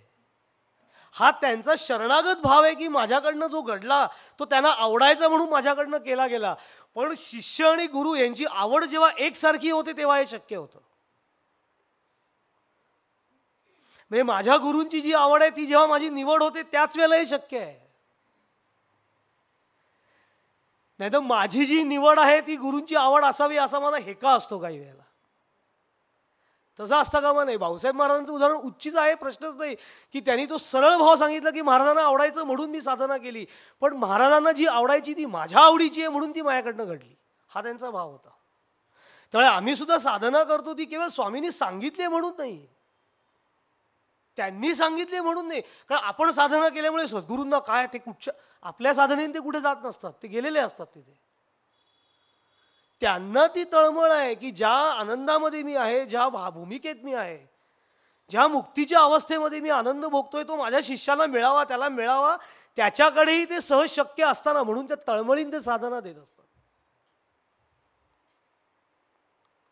खूप लोक शिष्य आहेत आणि कुणी साधनाच केली नाही तर स्वामींना काय फरक पडणार आहे. तळमळ असते, त्यांना असं वाटेल की अरे काय मी इतकी मोठी लेगसी लोकांना देते पण त्याचं त्यांना काही किंमत, वारसा, नाथ संप्रदायाचा मी अनुग्रहित आहे म्हणजे काय आहे, योग परंपरा आहे, योगाची श्रीमंती आहे आपल्या परंपरेमध्ये आणि ते आपल्याला सहज शक्य आहे. याच्यासाठी पुढच्या काळामध्ये जसं आत्ता आपण ऐकलं की पहिले सगळे जे अधिकारी होते ते सगळे काही संसारी नव्हते, पण नंतरच्या काळामध्ये स्वामी माधवनाथ, स्वामी माधवानंद हे सगळे विशेषतः प्रपंच करून परमार्थ किती वरच्या पातळीवरती पूर्णावस्थेला नेता येतो हे दाखवून देण्यासाठी त्या, आणि तो सुद्धा त्यांनी छान करून दाखवला. म्हणून तर ज्ञानेश्वर महाराजांची होई की हृदयामध्ये राम, अरे आपल्या हृदयात काय, त्यांनी अंतःकरणामध्ये आपल्याला काय जागृत करून दिले, काय आपल्याकडे आहे जे आपल्यालाच माहिती नाही, त्यांनी सांगितलं अरे राम आहे तुझ्या हृदयामध्ये. तर हृदयामध्ये राम असेल तर त्या व्यक्तीचं जीवन कसं असायला पाहिजे. साधनेला धरून ज्याचं जीवन असतं ना ते जीवन स्वभावतः आनंदी होतं, लक्षात ठेवा. पण ते साधनेला धरून असलं पाहिजे. जमेल तेव्हा साधना करणाऱ्याचा आनंद जीवन नसतं कधी, वेळ काढून. असं खूप लोक काय मला ध्यानासाठी वेळ काढावा लागतो. ज्या वेळेला ध्यानासाठी वेळ माझा राखला जातो तेव्हा साधना घडते, लक्षात घ्या. मी बाकी सगळे वेळ कसे राखून ठेवतो तसं साधनेसाठी मला वेळ राखून ठेवता आला पाहिजे. ही माझी साधनेची वेळ. वेळ मागे पुढे होऊ शकते आताच्या लाईफस्टाईलनुसार काही वेळेला, पण वेळच नाही मिळत असं शक्यच नाही. म्हणजे नाही मिळाला तर दुर्दैवच आहे. म्हणजे मी एक कथा मागे पण सांगितली होती, वाचली होती की तो एक भिकारी एकदा त्या देवळासमोर बसून भीक मागायचा, तर तिकडनं एक साधू चालले होते समोरनं. त्यांनी त्या भिकाऱ्याकडे बघितलं आणि त्यांना काय वाटलं त्याच्यावरती की हा इतका प्रामाणिकपणे इथे उन्हातानात बसलेला असतो बिचारा भीक माग. ते त्याला म्हणतात की अरे भीक मागण्यापेक्षा मग मी सांगतो ते ऐक. काय म्हणे, तू जिथे बसतोस ना तिथे खड्डा खण, तुझं काम होईल असं.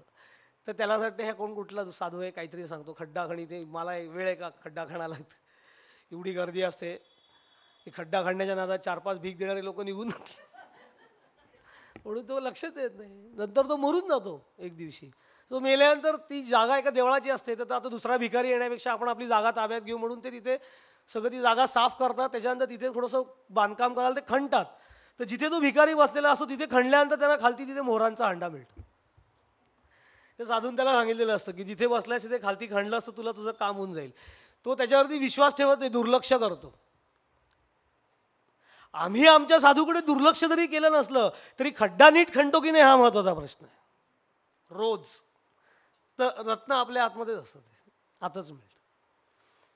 मग आपल्याला कळेल की ज्ञानेश्वर महाराज सांगतात माऊली आपल्याला काय काय म्हणजे समर्थाने डायरेक्ट कुत्रे हाडे चगळी डायरेक्ट ते स्टेटस बोलतात एकदम. माऊली थोडं सौम्य आहे. म्हणजे दृष्टांत देतात त्या ओवीमध्ये ते म्हणतात पाहे पा दूध पवित्र आणि गोड पासी त्वचेची या पदरा आड परी ते अवेरून गोचिड अशुद्ध काय सेविती का कमलकंदा आणि दुर्धरी नांदणूक एकेची घरी परी परागू सेवीचे भ्रमरी येरा चिखलेची उरे. मोठे स्वामी असं म्हणायचे की संत आपल्याला काय काय म्हणतात, गोचीड, बेडूक, काय वाटेल ते म्हणतात आपल्याला. हे ते उदाहरण दृष्टांत म्हणून आहे की गोचीड अगदी गाईच्या स्तनावरती असते, परंतु तिच्या अगदी एक पदर बाजूला केला कातडीचा की मागे दूध आहे, पण ते दूध न प्राशन करता ती अशुद्ध रक्त सुद्धा अशुद्ध पीत बसते. आपण तसे नसलो तरी हे एक प्रतिकात्मक असं सांगितलेलं आहे की आम्ही आमचं जीवन जगत असताना आमच्याकडे एवढी मास्टर की आपल्या सद्गुरूंनी दिलेली असताना सुद्धा आपल्या जीवनामध्ये तितका आनंद का वाटत नाही आपल्याला. याचं कारण साधना त्या योग्यतेने होत नाहीये, त्या दिशेने होत नाहीये. एक तर भीतीपोटी होते, कारण सद्गुरूंनी सांगितलेली आहे नाही केली तर काहीतरी अरिष्ट येईल, काम बनणार नाही, आज ध्यान झालं नाही, व्यवहाराशी काही संबंध नसतो त्या गोष्टीचा, म्हणून आपल्याला फारसं अडत नाही. मागे पण मी सांगितलं की असं स्वामींनी सांगितलं असतं की तू रोज ध्यान कर, आता अनुग्रह झालाय की नाही तर रोज ध्यानाला बसायला पाहिजे. जर नाही ध्यान केलंस ना तर तुझं असं आर्थिक नुकसान होईल, लोक सगळं टाकून ध्यानाला बसतील, काही नको जाऊ दे बाबा पहिले ध्यान. कारण का भीती, नुकसान. इथे असं नुकसान काय होणार आहे, काही काय नुकसान होईल, जन्मांचं नुकसान होईल, ज्याचं आता कॉन्ट्रीब्युशन आपल्याला माहिती नाहीये काही. पण असं नाहीये, लक्षात ठेवा. हा सगळा कौतुक सोहळा हा काय लिमिटेड पिरियड ऑफरमध्ये असल्या कारणाने आपण त्याची किंमत ठेवली पाहिजे की आपल्याला फार कमी वेळेमध्ये, मी मगाशी सांगितल्याप्रमाणे सहजगत्या आपल्यापर्यंत हा महान योग परंपरेचा मार्ग आपल्यापर्यंत सद्गुरूंनी आणलेला आहे, जो इतका इझिली आणला जात नाही. कुठलाही आडपडदा न ठेवता त्या योग साधनेमधली सगळी सिक्रेट्स उगाच काहीतरी स्वतःजवळ लपून काहीतरी गूढता निर्माण न करता स्वच्छपणे शास्त्रीय पद्धतीने आपल्या समोर मांडलेली आहेत. एवढं मांडल्यानंतर सुद्धा जर का नाही हो मला नाही जमत करायला, तर मोठ्या स्वामींच्या भाषेमध्ये तू कर्म दळिद्री आहेस, असं स्वामी माधवनाथ म्हणायचे. ते नेहमी असं म्हणायचे की प्रयत्न करतो तो साधक, तक्रार करतो तो बाधक, आणि कुणाला बाधा निर्माण करतो, स्वतःलाच. तसं आपलं होता कामा नाही की काय आपण उगाचच काहीतरी वेगवेगळ्या. अरे आपल्या अंतःकरणामध्ये राम असताना, माऊली असं म्हणते तैसा हृदयामध्ये मी रामू असता सर्व सुखाचा आरामू. हृदयामध्ये जर राम आहे तुला तर कळलं तर तुला बाकी गोष्टींची चिंता करायची काय गरज आहे. एखादी गोष्ट असेल नसेल, मी आहे त्या गोष्टीमध्ये समाधानी राहणं हा एक वेगळा भाग आहे, पण नाही आहे त्या गोष्टीची चिंता वाहत बसणं हा फार व्यापाचा भाग आहे. की दुर्मुखलेले चेहरे असं,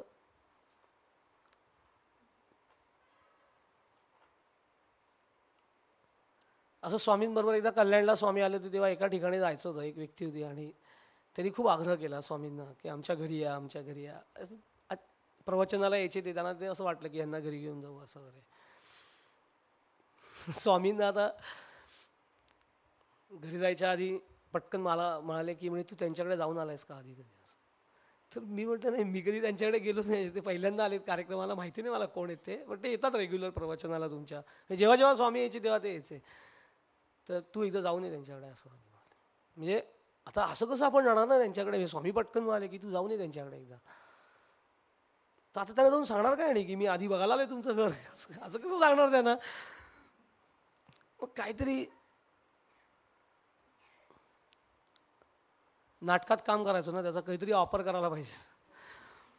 म्हणून त्यांच्याशी असं बोलण्यामध्ये करून तुमचा पत्ता कुठे आहे, तुमचं घर, असं करून की तुम्ही कितव्या मजल्यावर राहता वगैरे असं उगाच त्यांना काहीतरी विचारून मी त्यांच्या घरी घुसलो होतो. आणि मला तोपर्यंत कळत नव्हतं की स्वामी मला असं काम आलं की यांच्या घरी जाऊन एकदा. तर त्यांच्याकडे गेल्यानंतर ना असं, ते व्यक्ती ती भाऊक होती, पण त्यांच्या घरामध्ये ना असे भरपूर फोटो विविध देवांचे, कित्येक देवांचे फोटो मला आठवत पण म्हणजे मला माहितीच नाहीत, ते देवसुद्धा माहिती नाही. असे असतात, असे वेगवेगळ्या लोकांच्या कुलदेवता वगैरे असतात, वेगवेगळ्या ठिकाणी असतात, त्यांचे वेगवेगळी रूपं असतात, पण असे भरपूर फोटो, मोठं देवघर वगैरे, असं ते वेगळंच काहीतरी वातावरण होतं. तिथे गेल्यानंतर मला कळलं की स्वामींनी मला काय बघायला सांगितलं होतं ते, की औपचारिकता आणि उगाचच अवडंबर स्वामींना आवडायचं नाही. आणि मग मी गेल्यानंतर स्वामींनी सांगितलं की स्वामी मी गेलो होतो त्यांच्याकडे, तुम्ही सांगितलं पण असं असं त्यांच्याकडे. ते हसले ते मला काही नाही, जाऊ त्यांच्याकडे, त्यांना फक्त सांग की स्वामी येतील, फक्त चहा पितील आणि निघतील, बाकी कुठलंही काहीही करायचं नाही असं त्यांनी सांगितलं. ते काहीही करायचं नाही म्हणजे काय ते मला लगेच कळलं की स्वामी म्हणायचे शनी मारुती करायचा नाही माझा. आल्यानंतर डायरेक्ट एकदम आता हे बारीक बारीक गोष्टी आहेत त्यांच्याबरोबर, अशा कितीतरी प्रसंग. पण त्याच्यात एक लक्षात येतं की त्यांनी जे अध्यात्म आपल्यासमोर मांडलं याचा अर्थ ते कुलाचार मानत नव्हते का, असा प्रश्न येतो कित्येक वेळेला, की आपले स्वामी कुलाचार मानत नसतील का. काही गोष्टी असं नाही आहे, लक्षात ठेवा. त्यांचा भर हा अध्यात्माच्या सूक्ष्मतेवरती होता. आणि ह्या सगळ्या गोष्टीमध्ये काही वेळेला खूप वेळ जातो, स्पष्टपणे मी सांगतो तुम्हाला, खूप वेळ खर्ची होतो. करूच नका असे कुठलेही संत सांगत नाही. आपापले कुलाचार आपण जरूर करावेत, पण ते एका मर्यादेत राहून करावेत. मुख्य वेळ हा साधनेला दिला पाहिजे, की जे मला दिलंय सद्गुरूंनी, की तुला ह्याच जन्मामध्ये या देहामध्ये असतानाच ईश्वराची अनुभूती घेता येईलच, जर मी सांगतो त्या मार्गाने साधना केलीस तर. तसं आपण केलं पाहिजे. आणि गुरुपौर्णिमेचा उत्सव हा त्या भूमिकेसाठी असतो, की गुरुपौर्णिमा टू गुरुपौर्णिमा. हा कार्यक्रम झाला की पुढच्या कार्यक्रमाची वाट बघायची फक्त. मध्ये काय करतो, मधली तो भाग फार महत्वाचा आहे.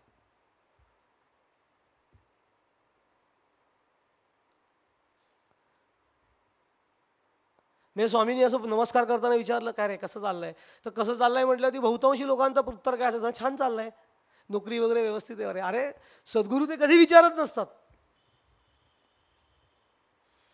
कसं चाललंय हे त्यांच्या विचारण्याच्या मागे भूमिका साधनेच्या संबंधितच असते. हे साधना कशी चालू. मोठ्या स्वामींकडे मी अगदी सुरुवातीला पहिले मोठ्या स्वामींकडे जायचो 93 साली त्यांना. तर त्यांच्याकडे कधीही गेल्यानंतर ते पहिला प्रश्न असं विचारायचा, कसा आहेस असं विचारायचं. तर कसा आहेस म्हटल्यानंतर स्वामींना माहितीच असायचं उत्तर काय असणार आहे प्रत्येकाचं. कारण तुम्ही कुणालाही विचारा, कसा आहेत तुम्ही, बरे आहे. आम्ही आयुष्यभर बरेच असतो. बरेपणातनं आनंदी वृत्ती आमच्याकडे कधी प्राप्त होणार आहे. मोठे स्वामी असं म्हणायचे नेहमी की आनंदी आहे असं सांगणारे विरळे असतात, की कसा आहे आनंदी आहे असं कोणी सांगतच नाही. त्यामुळे कधी कधी त्यांच्याकडे भीतीच वाटायची जायला. कारण तो अगदी सुरुवातीचा काळ होता, 93च्या आसपासमधला आठवत आहे. तेव्हा साधना वगैरे हे सगळं, मुळात ध्यान साधना ही नव्याने तेव्हा कळलेली होती.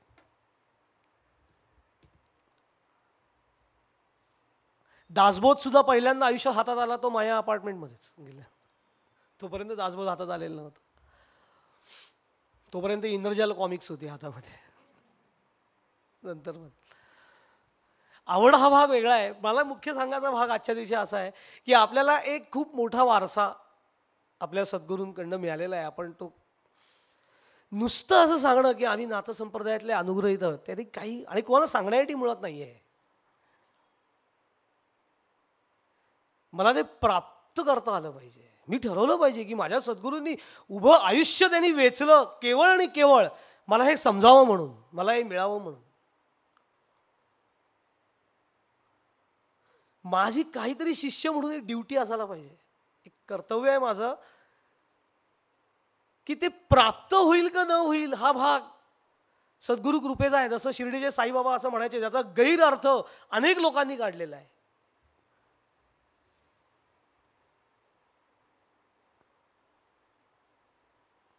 तुम्हाला माहिती नसेल म्हणून मी तुम्हाला सांगतो की तुम्ही साई सच्चरित जर वाचलं, 53 अध्यायांचं त्यांचं पोथी आहे साई सच्चरित. त्या अख्ख्या 53 खूप मोठी आहेत, अध्याय खूप मोठे मोठे आहेत. ते खूप प्रसंग आहेत त्यांच्या जीवनातले. दाभोळकर, कारण ते बाबा असताना लिहिलेली पोथी आहे दाभोळकरांनी. सगळ्या प्रसंगामध्ये सगळ्या प्रत्येक ठिकाणी साईबाबांनी ध्यान साधनेचा उल्लेख केलेला आहे. पण त्याच्याकडे पूर्ण दुर्लक्ष झालेलं आहे, पूर्णपणे. बरं, त्यातून ह्या विभूती ज्या असतात त्या काही वेळेला असे गूढ वाक्य बोलतात की त्याचा पटकन अर्थ लक्षात येत नाही. आला तरी तो काही वेळेला लोक आपापल्या बुद्धीप्रमाणे काढतात, चुकीचा अर्थ काढतात. तसं त्यांचं एक सुंदर वाक्य आहे की ध्यान ही करण्याची गोष्ट नाही, होण्याची गोष्ट आहे, असं त्यांचं वाक्य आहे. त्या एका वाक्याला धरून लोक बडवत असतात की बाबांनी सांगितलं ध्यान करायची गरज नाही, ध्यान करायची गरज नाही. चूक. हे अर्धवट वाक्य आहे.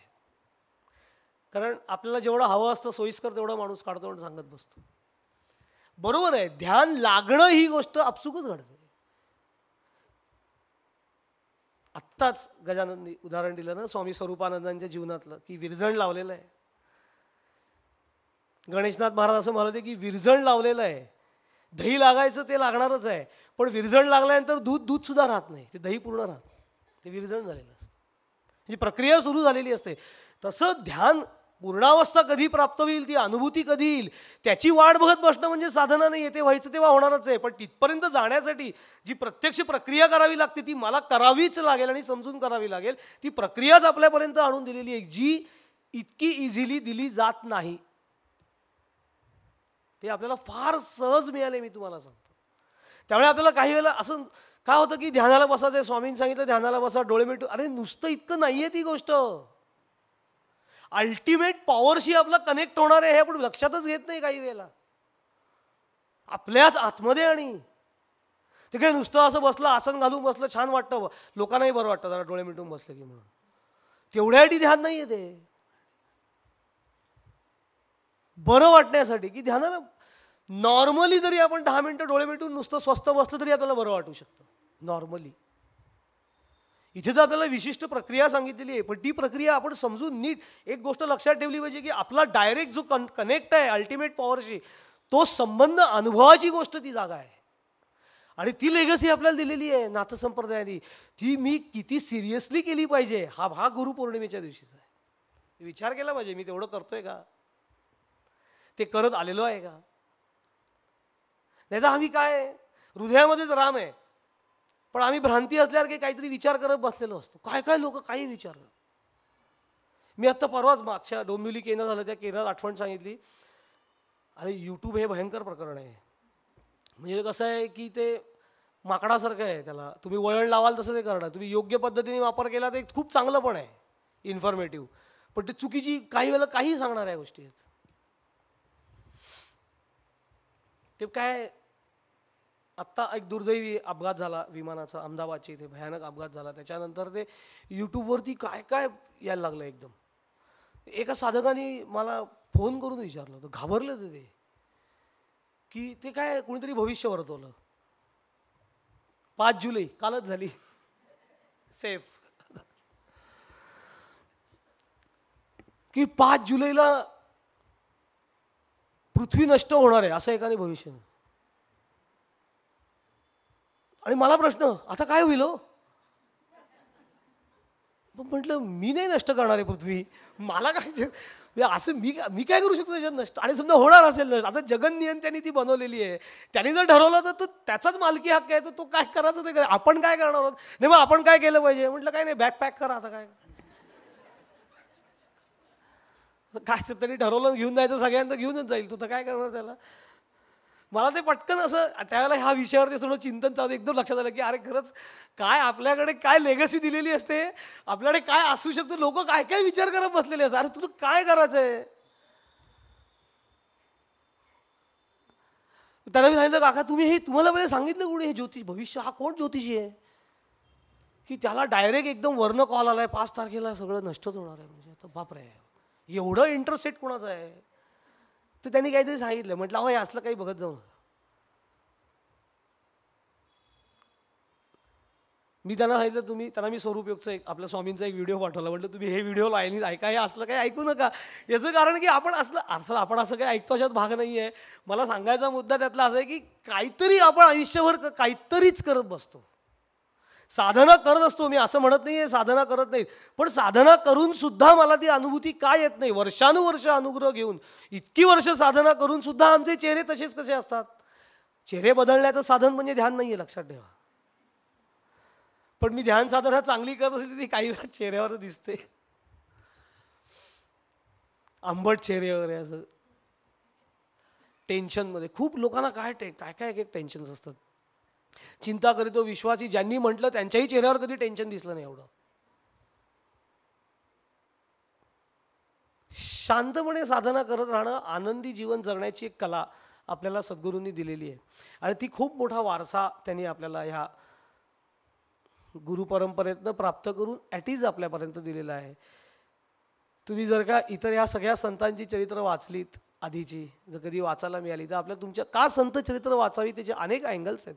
मी तुम्हाला एक सांगतो की एक गोष्ट लक्षात येते की ह्या कित्येक लोकांना सद्गुरूपर्यंत पोचायला सुद्धा किती खडतर साधना करावी लागलेली आहे, जी आपल्याला करावी लागलेली नाही. मी तुम्हाला सांगतो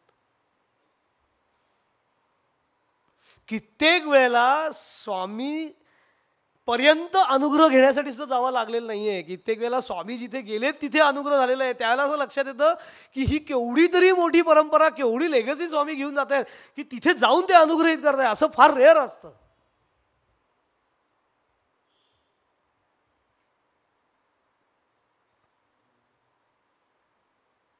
मी एकदा अगदी व्यक्तिगत ह्याच्यावरती स्वामींशी बोलत असताना एकदा असं विचारलं होतं.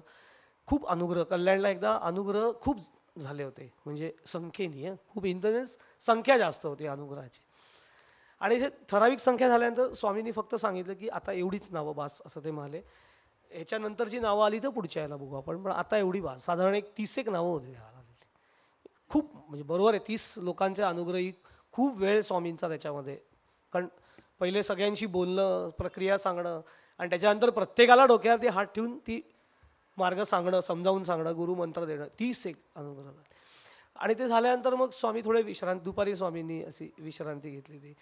तर असं फार क्युरिओसिटी निर्माण झाली मला. आणि मी स्वामींना नंतर चहा पिताना असं विचारलं एकदा की स्वामी, अनुग्रह तुम्ही एवढे दिले, 30 अनुग्रह झाले, तर एवढे असं अनुग्रह झाल्यानंतर तुम्हाला त्याचा काही त्रास होतो का, असं त्यांना विचारलं. मी असं तुमच्यावर काही त्याचा परिणाम होतो का? कारण ते अशी इतके शांत, अगदी एखादं लहान बाळ खूप खेळून झाल्यानंतर तसं ते एकदम गाढ झोपतं, तसे ते दुपारी एकदम गाढ झोपले होते. मी असं स्वामींना रेअरली बघायला मिळायचं, इतके स्वामी शांत झोपलेले. पण तेव्हा मी त्यांना बघितलं, खूप गाढ झोपले होते आणि नंतर फ्रेश झाले एकदम. म्हणजे असेही ते फ्रेश असायचे, पण जास्त फ्रेश वाटले. मग चहा पिताना मी त्यांना विचारलं की तुम्हाला खूप त्रास होतो का, ह्याचा त्रास होतो का काही? तर त्याला त्याचं पटकन म्हणाले की त्रास असा नाही होत, पण ताण फार पडतो काही वेळेला. वेगवेगळ्या वृत्तीची लोक, वेगवेगळी माणसं येणार, त्या प्रत्येकाला अनुग्रहित करायचं, देवाणघेवाण चालायचीच, असं ते पटकन म्हणाले. तर देवाणघेवाण चालायची ते वाक्य, असं स्वामींची काही ठराविक वाक्याची पटकन ते बोलून जायचे आणि मग ते डोक्यात घोळत राहायचं की देवाणघेवाण चालायची म्हणजे काय. मग तेव्हा लगेच प्रत्येक वेळेला विचारणं शक्य नसायचं. बोलण्याच्या ओघात मग नंतर ते एकदा स्वामींनी सांगितलं होतं की मी हे का सांगतोय की आपल्याला अनुग्रह झालेला आहे, तर तो अनुग्रह देत असताना आपल्या सद्गुरू काय दिव्यातनं गेलेले आहेत याची आपल्याला कल्पना नसते, म्हणून आपण ॲटीज असतो की हा माझा झालाय अनुग्रह. झालाय म्हणजे काय, ते काय कॉलेजमध्ये ॲडमिशन घेतल्यावर काय नुसतं झालं माझे ॲडमिशन, अनुग्रह झालाय तुझं, तुला कल्पना नाही आहे.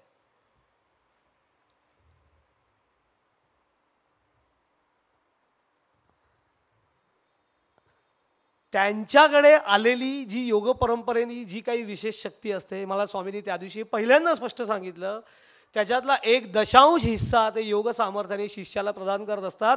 ते करत असताना त्यांची संपूर्ण साधना पणाला लागते. कारण ग्रहण करणारी व्यक्ती प्रत्येक वेळेला त्या योग्यतेची असते अशी नाही. तरी देखील प्रेमापोटी आणि त्याचं कल्याण व्हावं ह्या सदिच्छेने सद्गुरू अनुग्रह देत असतात.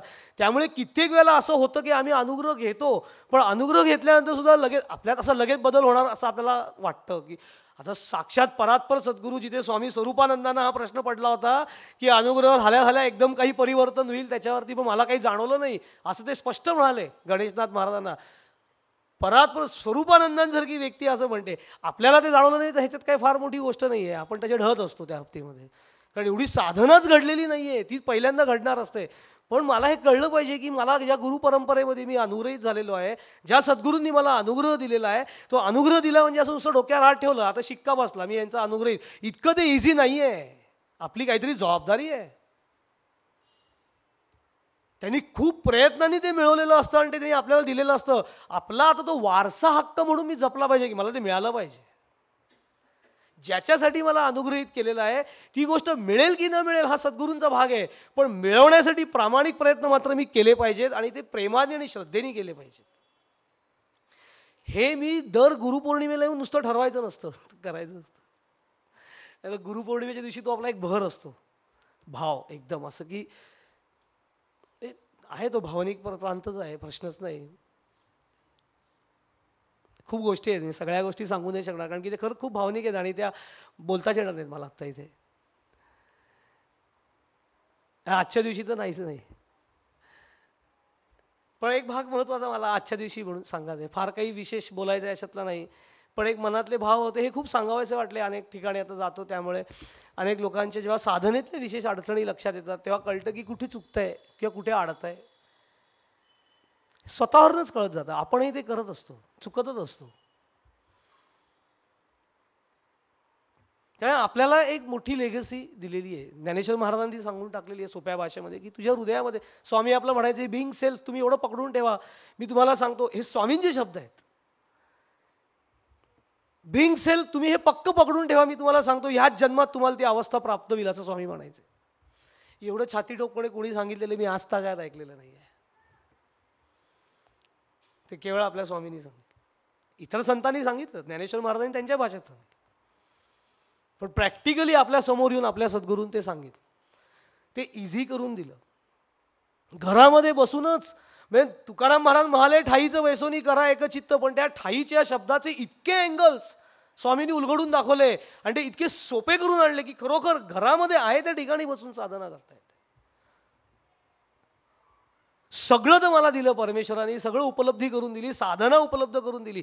आता मला जमणार नाही का? आता तर जमलं पाहिजे ना. आणि एक लक्षात घ्या, नाही जमलं, नाही केलं, नुकसान काय आहे? आर्थिक नुकसान, व्यावहारिक नुकसान काही होणार नाही, जन्माचं नुकसान होईल. एक जन्म जाईल आपला, तो आनंद प्राप्त करायचा राहून जाईल.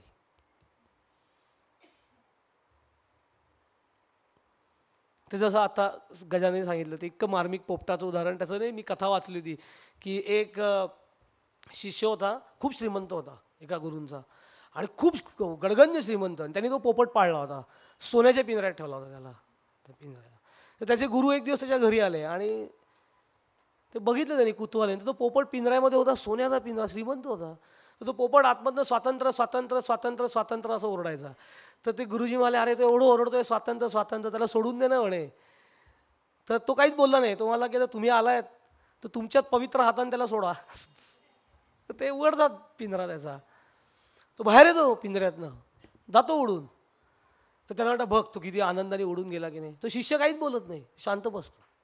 थोड्या वेळाने तो पोपट पुन्हा परत येतो, स्वतःहून पिंजऱ्यात जातो, स्वतःहून पिंजऱ्याचं दार लावून घेतो आणि पुन्हा पिंजऱ्यात बसून स्वातंत्र्य स्वातंत्र्य स्वातंत्र्य. ती कथा वाचल्यावर मला असं वाटतं की आपल्याला स्वामींनी अनुग्रहित करून खरा पिंजऱ्याचं दार असं उघडं करून ठेवलेलं आहे. पण आमची खोड अशी आहे ते पोपटासारखी की आम्ही तेवढ्या पुरते बाहेर येतो, पुन्हा पिंजऱ्यात जातो आणि स्वातंत्र्य स्वातंत्र्य बोलत बसतो. अरे स्वातंत्र्य मिळणार कधी? दरवाजा दिलाय तो उघड ना, जा की बाहेर. साधनेचा दरवाजा आहे तो. तो साधना आपल्याला सद्गुरूंनी दिलेली आहे. आणि आजच्या दिवशी मला सगळ्यांना हीच प्रार्थना करावीशी वाटते की आपल्याला एक खूप मोठा वारसा हक्क या नाथ संप्रदायातनं आपल्यापर्यंत आलेला आहे. आपण त्या सगळ्या नाथ परंपरेचे वारसदार आहोत. तो वारसा टिकवणं ही तर आपली भूमिका आहेच, पण नुसतं वारसा टिकवून आम्ही अनुग्रहित आहोत, आम्ही ध्यान करत राहिलं पाहिजे. नित्य नेमाने समजून आणि श्रद्धेने ते केलं पाहिजे. नक्की ते आपल्याला प्राप्त होईल. आपल्या सद्गुरूंचे शब्द आहेत की तुम्ही जर का ते केलं प्रामाणिकपणे तर ह्याच जन्मात आपल्याला नक्की प्राप्त होईल. आणि मी तुम्हाला सांगतो सद्गुरूंचे वाक्य, कधीही सद्गुरू वेग बोलत नाहीत. त्यामुळे ते जर बोलले असतील की ह्याच जन्मात होईल तर ह्याच जन्मात नक्कीच होईल. फक्त ते कधी होईल ते त्यांनी सांगितलं की त्या पद्धतीने साधना केली पाहिजे, नेटानी, प्रायोरिटीवरती. इतर सगळ्या गोष्टी आपण करतोच आहोत, त्या आपापल्या पद्धतीने आपण करत राहणार आहोत. आपला परमार्थ म्हणजे स्वामींनी दिलेला परमार्थ हा अजिबात बोरिंग नाही. आपल्या सगळ्यांना तो अनुभव आहे, सगळ्यांना तो स्पर्श झालेला आहे की स्वामींनी शिकवलेला कुठलाही परमार्थ कधीही कंटाळवाणी वाटलेला नाही. उलटं स्वामी भेटायच्या आधी जो परमार्थ म्हणून आम्ही करत होतो तो कित्येक वेळा कंटाळवाणी असायचा, पण सद्गुरू भेटल्यानंतर त्यांचा स्पर्श त्याला झाल्यानंतर तोच परमार्थ पुन्हा इंटरेस्टिंग वाटायला लागतो, कारण त्यांचा स्पर्श त्याला झालेला असतो, योग्य दिशा मिळालेली असते. तसं आपल्या बाबतीमध्ये झालेलं आहे, ऑलरेडी ते झालेलं आहे. आता आपला प्रश्न फक्त इतकाच आहे, भुजाला हात कधी लागतो? तो लागायचा तेव्हा लागेलच, पण तोपर्यंत आपण प्रामाणिकपणे त्या दिशेने चालत राहिलं पाहिजे. थोडा स्पीड पकडला पाहिजे. एक लक्षात घ्या, इतकं ढिलं राहायचं नाही. होईल होईल. एकच छोटी गोष्ट सांगतो, ते बाबा बेलसरे नेहमी सांगायचे की एकदा ना एक कपल नुकतंच लग्न ठरलं होतं त्यांचं. ते त्यांच्या एका सद्गुरूंकडे गेलं आणि नमस्कार वगैरे सगळा झाला, आशीर्वाद झाले. तर ते सद्गुरू रामनाम देणारे होते. तर त्यांनी त्याला सांगितलं की आता उभयता दोघंजण नवीन संसारामध्ये पडणार आहात, तर जास्तीत जास्त नाम घ्या एकीकडे, असं ते म्हणाले. तर त्याच्याआधी तो पटकन मला छेचे ते घेऊ नाम वगैरे काय आहे ते काय आत्ता एवढ्या तरुण वयात, ते 60 नंतर बघू, असं पटकन तो बोलून गेला. ठीक आहे मला ते काहीच बोलले नाहीत. मग आशीर्वाद वगैरे सगळं झालं आणि जाताना त्यांनी अशी एक फाईल त्यांच्यासमोर ठेवली, ह्याच्यावर कृपा आशीर्वाद असू द्या असं मला. ते आधी काय आहे मला तरी पेपर LICच्या पॉलिसीज वगैरे सगळ्या काढल्या.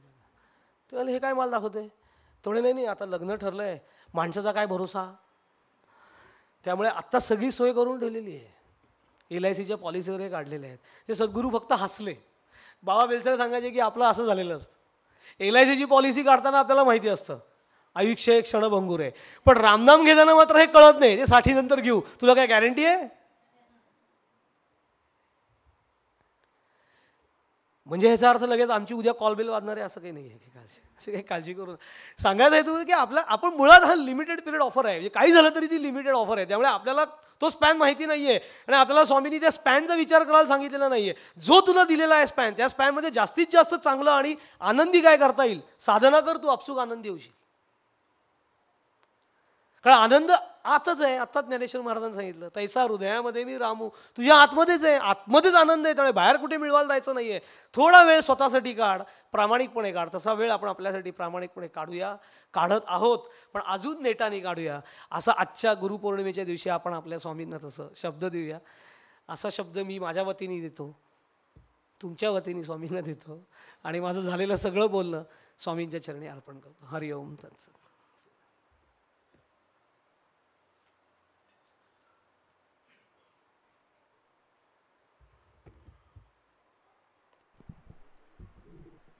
याच्यानंतर सौ अश्विनी भागणे गुरुपद सादर करेल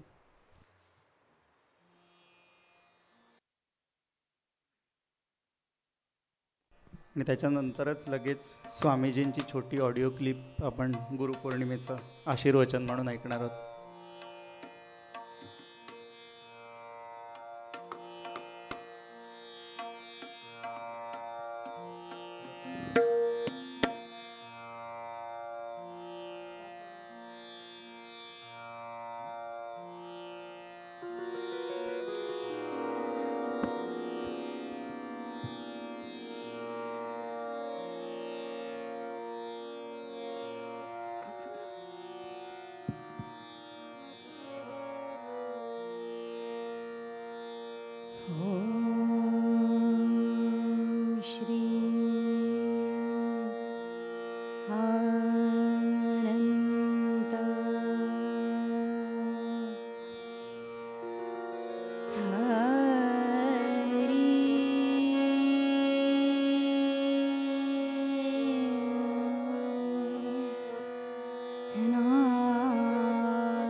चरणन में ध्यान लगाओ, गुरु चरणन में ध्यान लगाओ, गुरु चरणन में ध्यान लगाओ, गुरु चरणन में ध्यान लगाओ, गुरु चरणन में ध्यान लगाओ, गुरु चरणन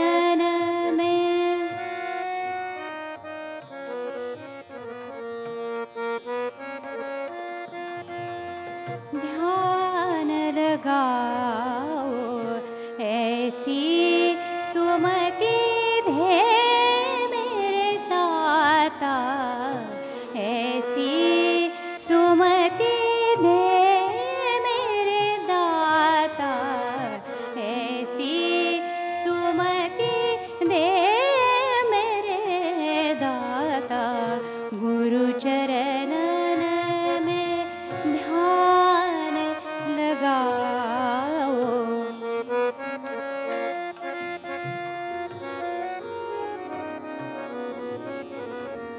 गुरु चरणन में ध्यान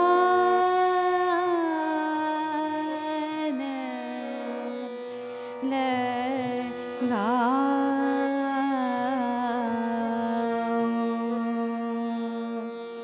ध्यान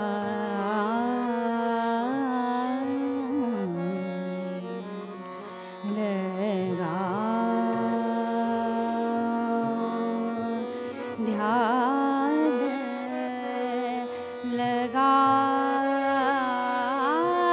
लगाओ गुरु चरणन में ध्यान लगाओ गुरु चरणन में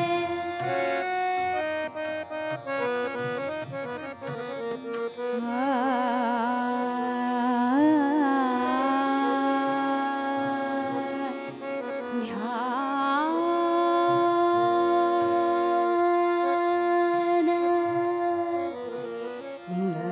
लगाओ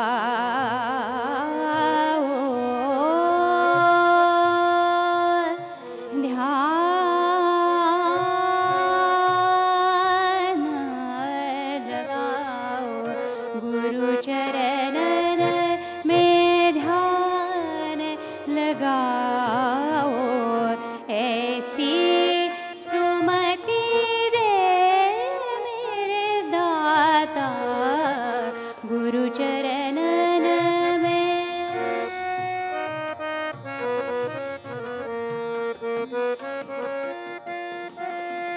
ध्यान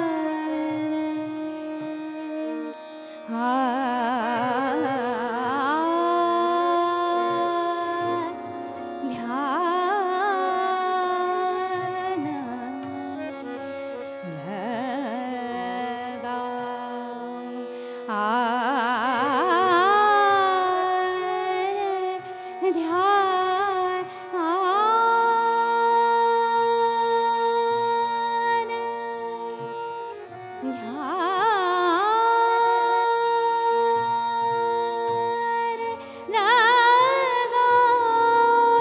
मैं अज्ञानी तिमिरा बहुत है मैं अज्ञानी तिमिरा बहुत है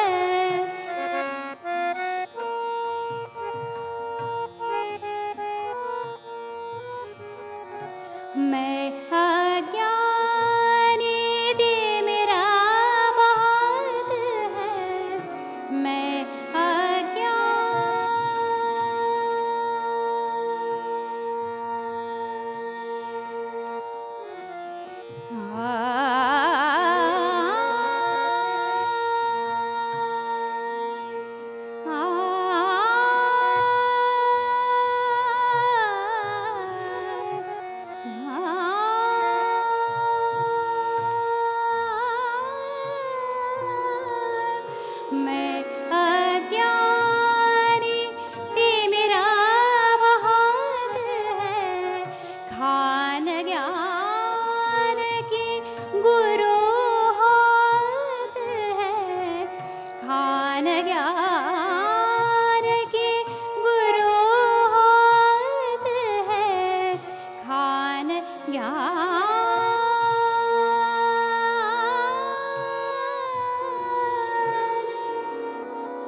किस विध दर्शन पाओ दाता गुरु चरणन में ध्यान लगाओ।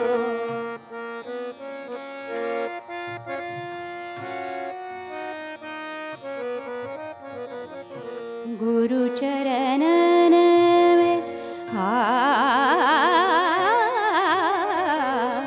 गुरु चरणन में गुरु चरणन में गुरु चरणन में ध्यान।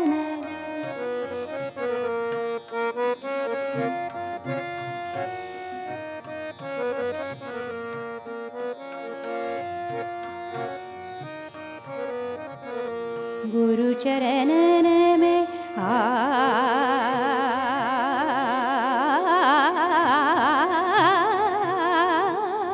गुरु चरणन गुरु चरणन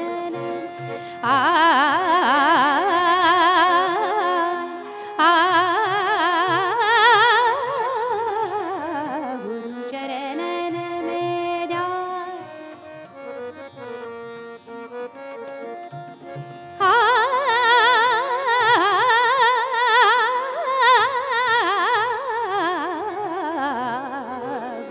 चरणन में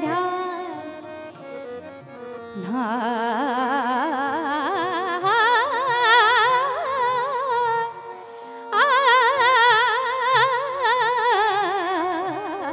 गुरु चरणन में ध्यान लगाओ। गुरु चरण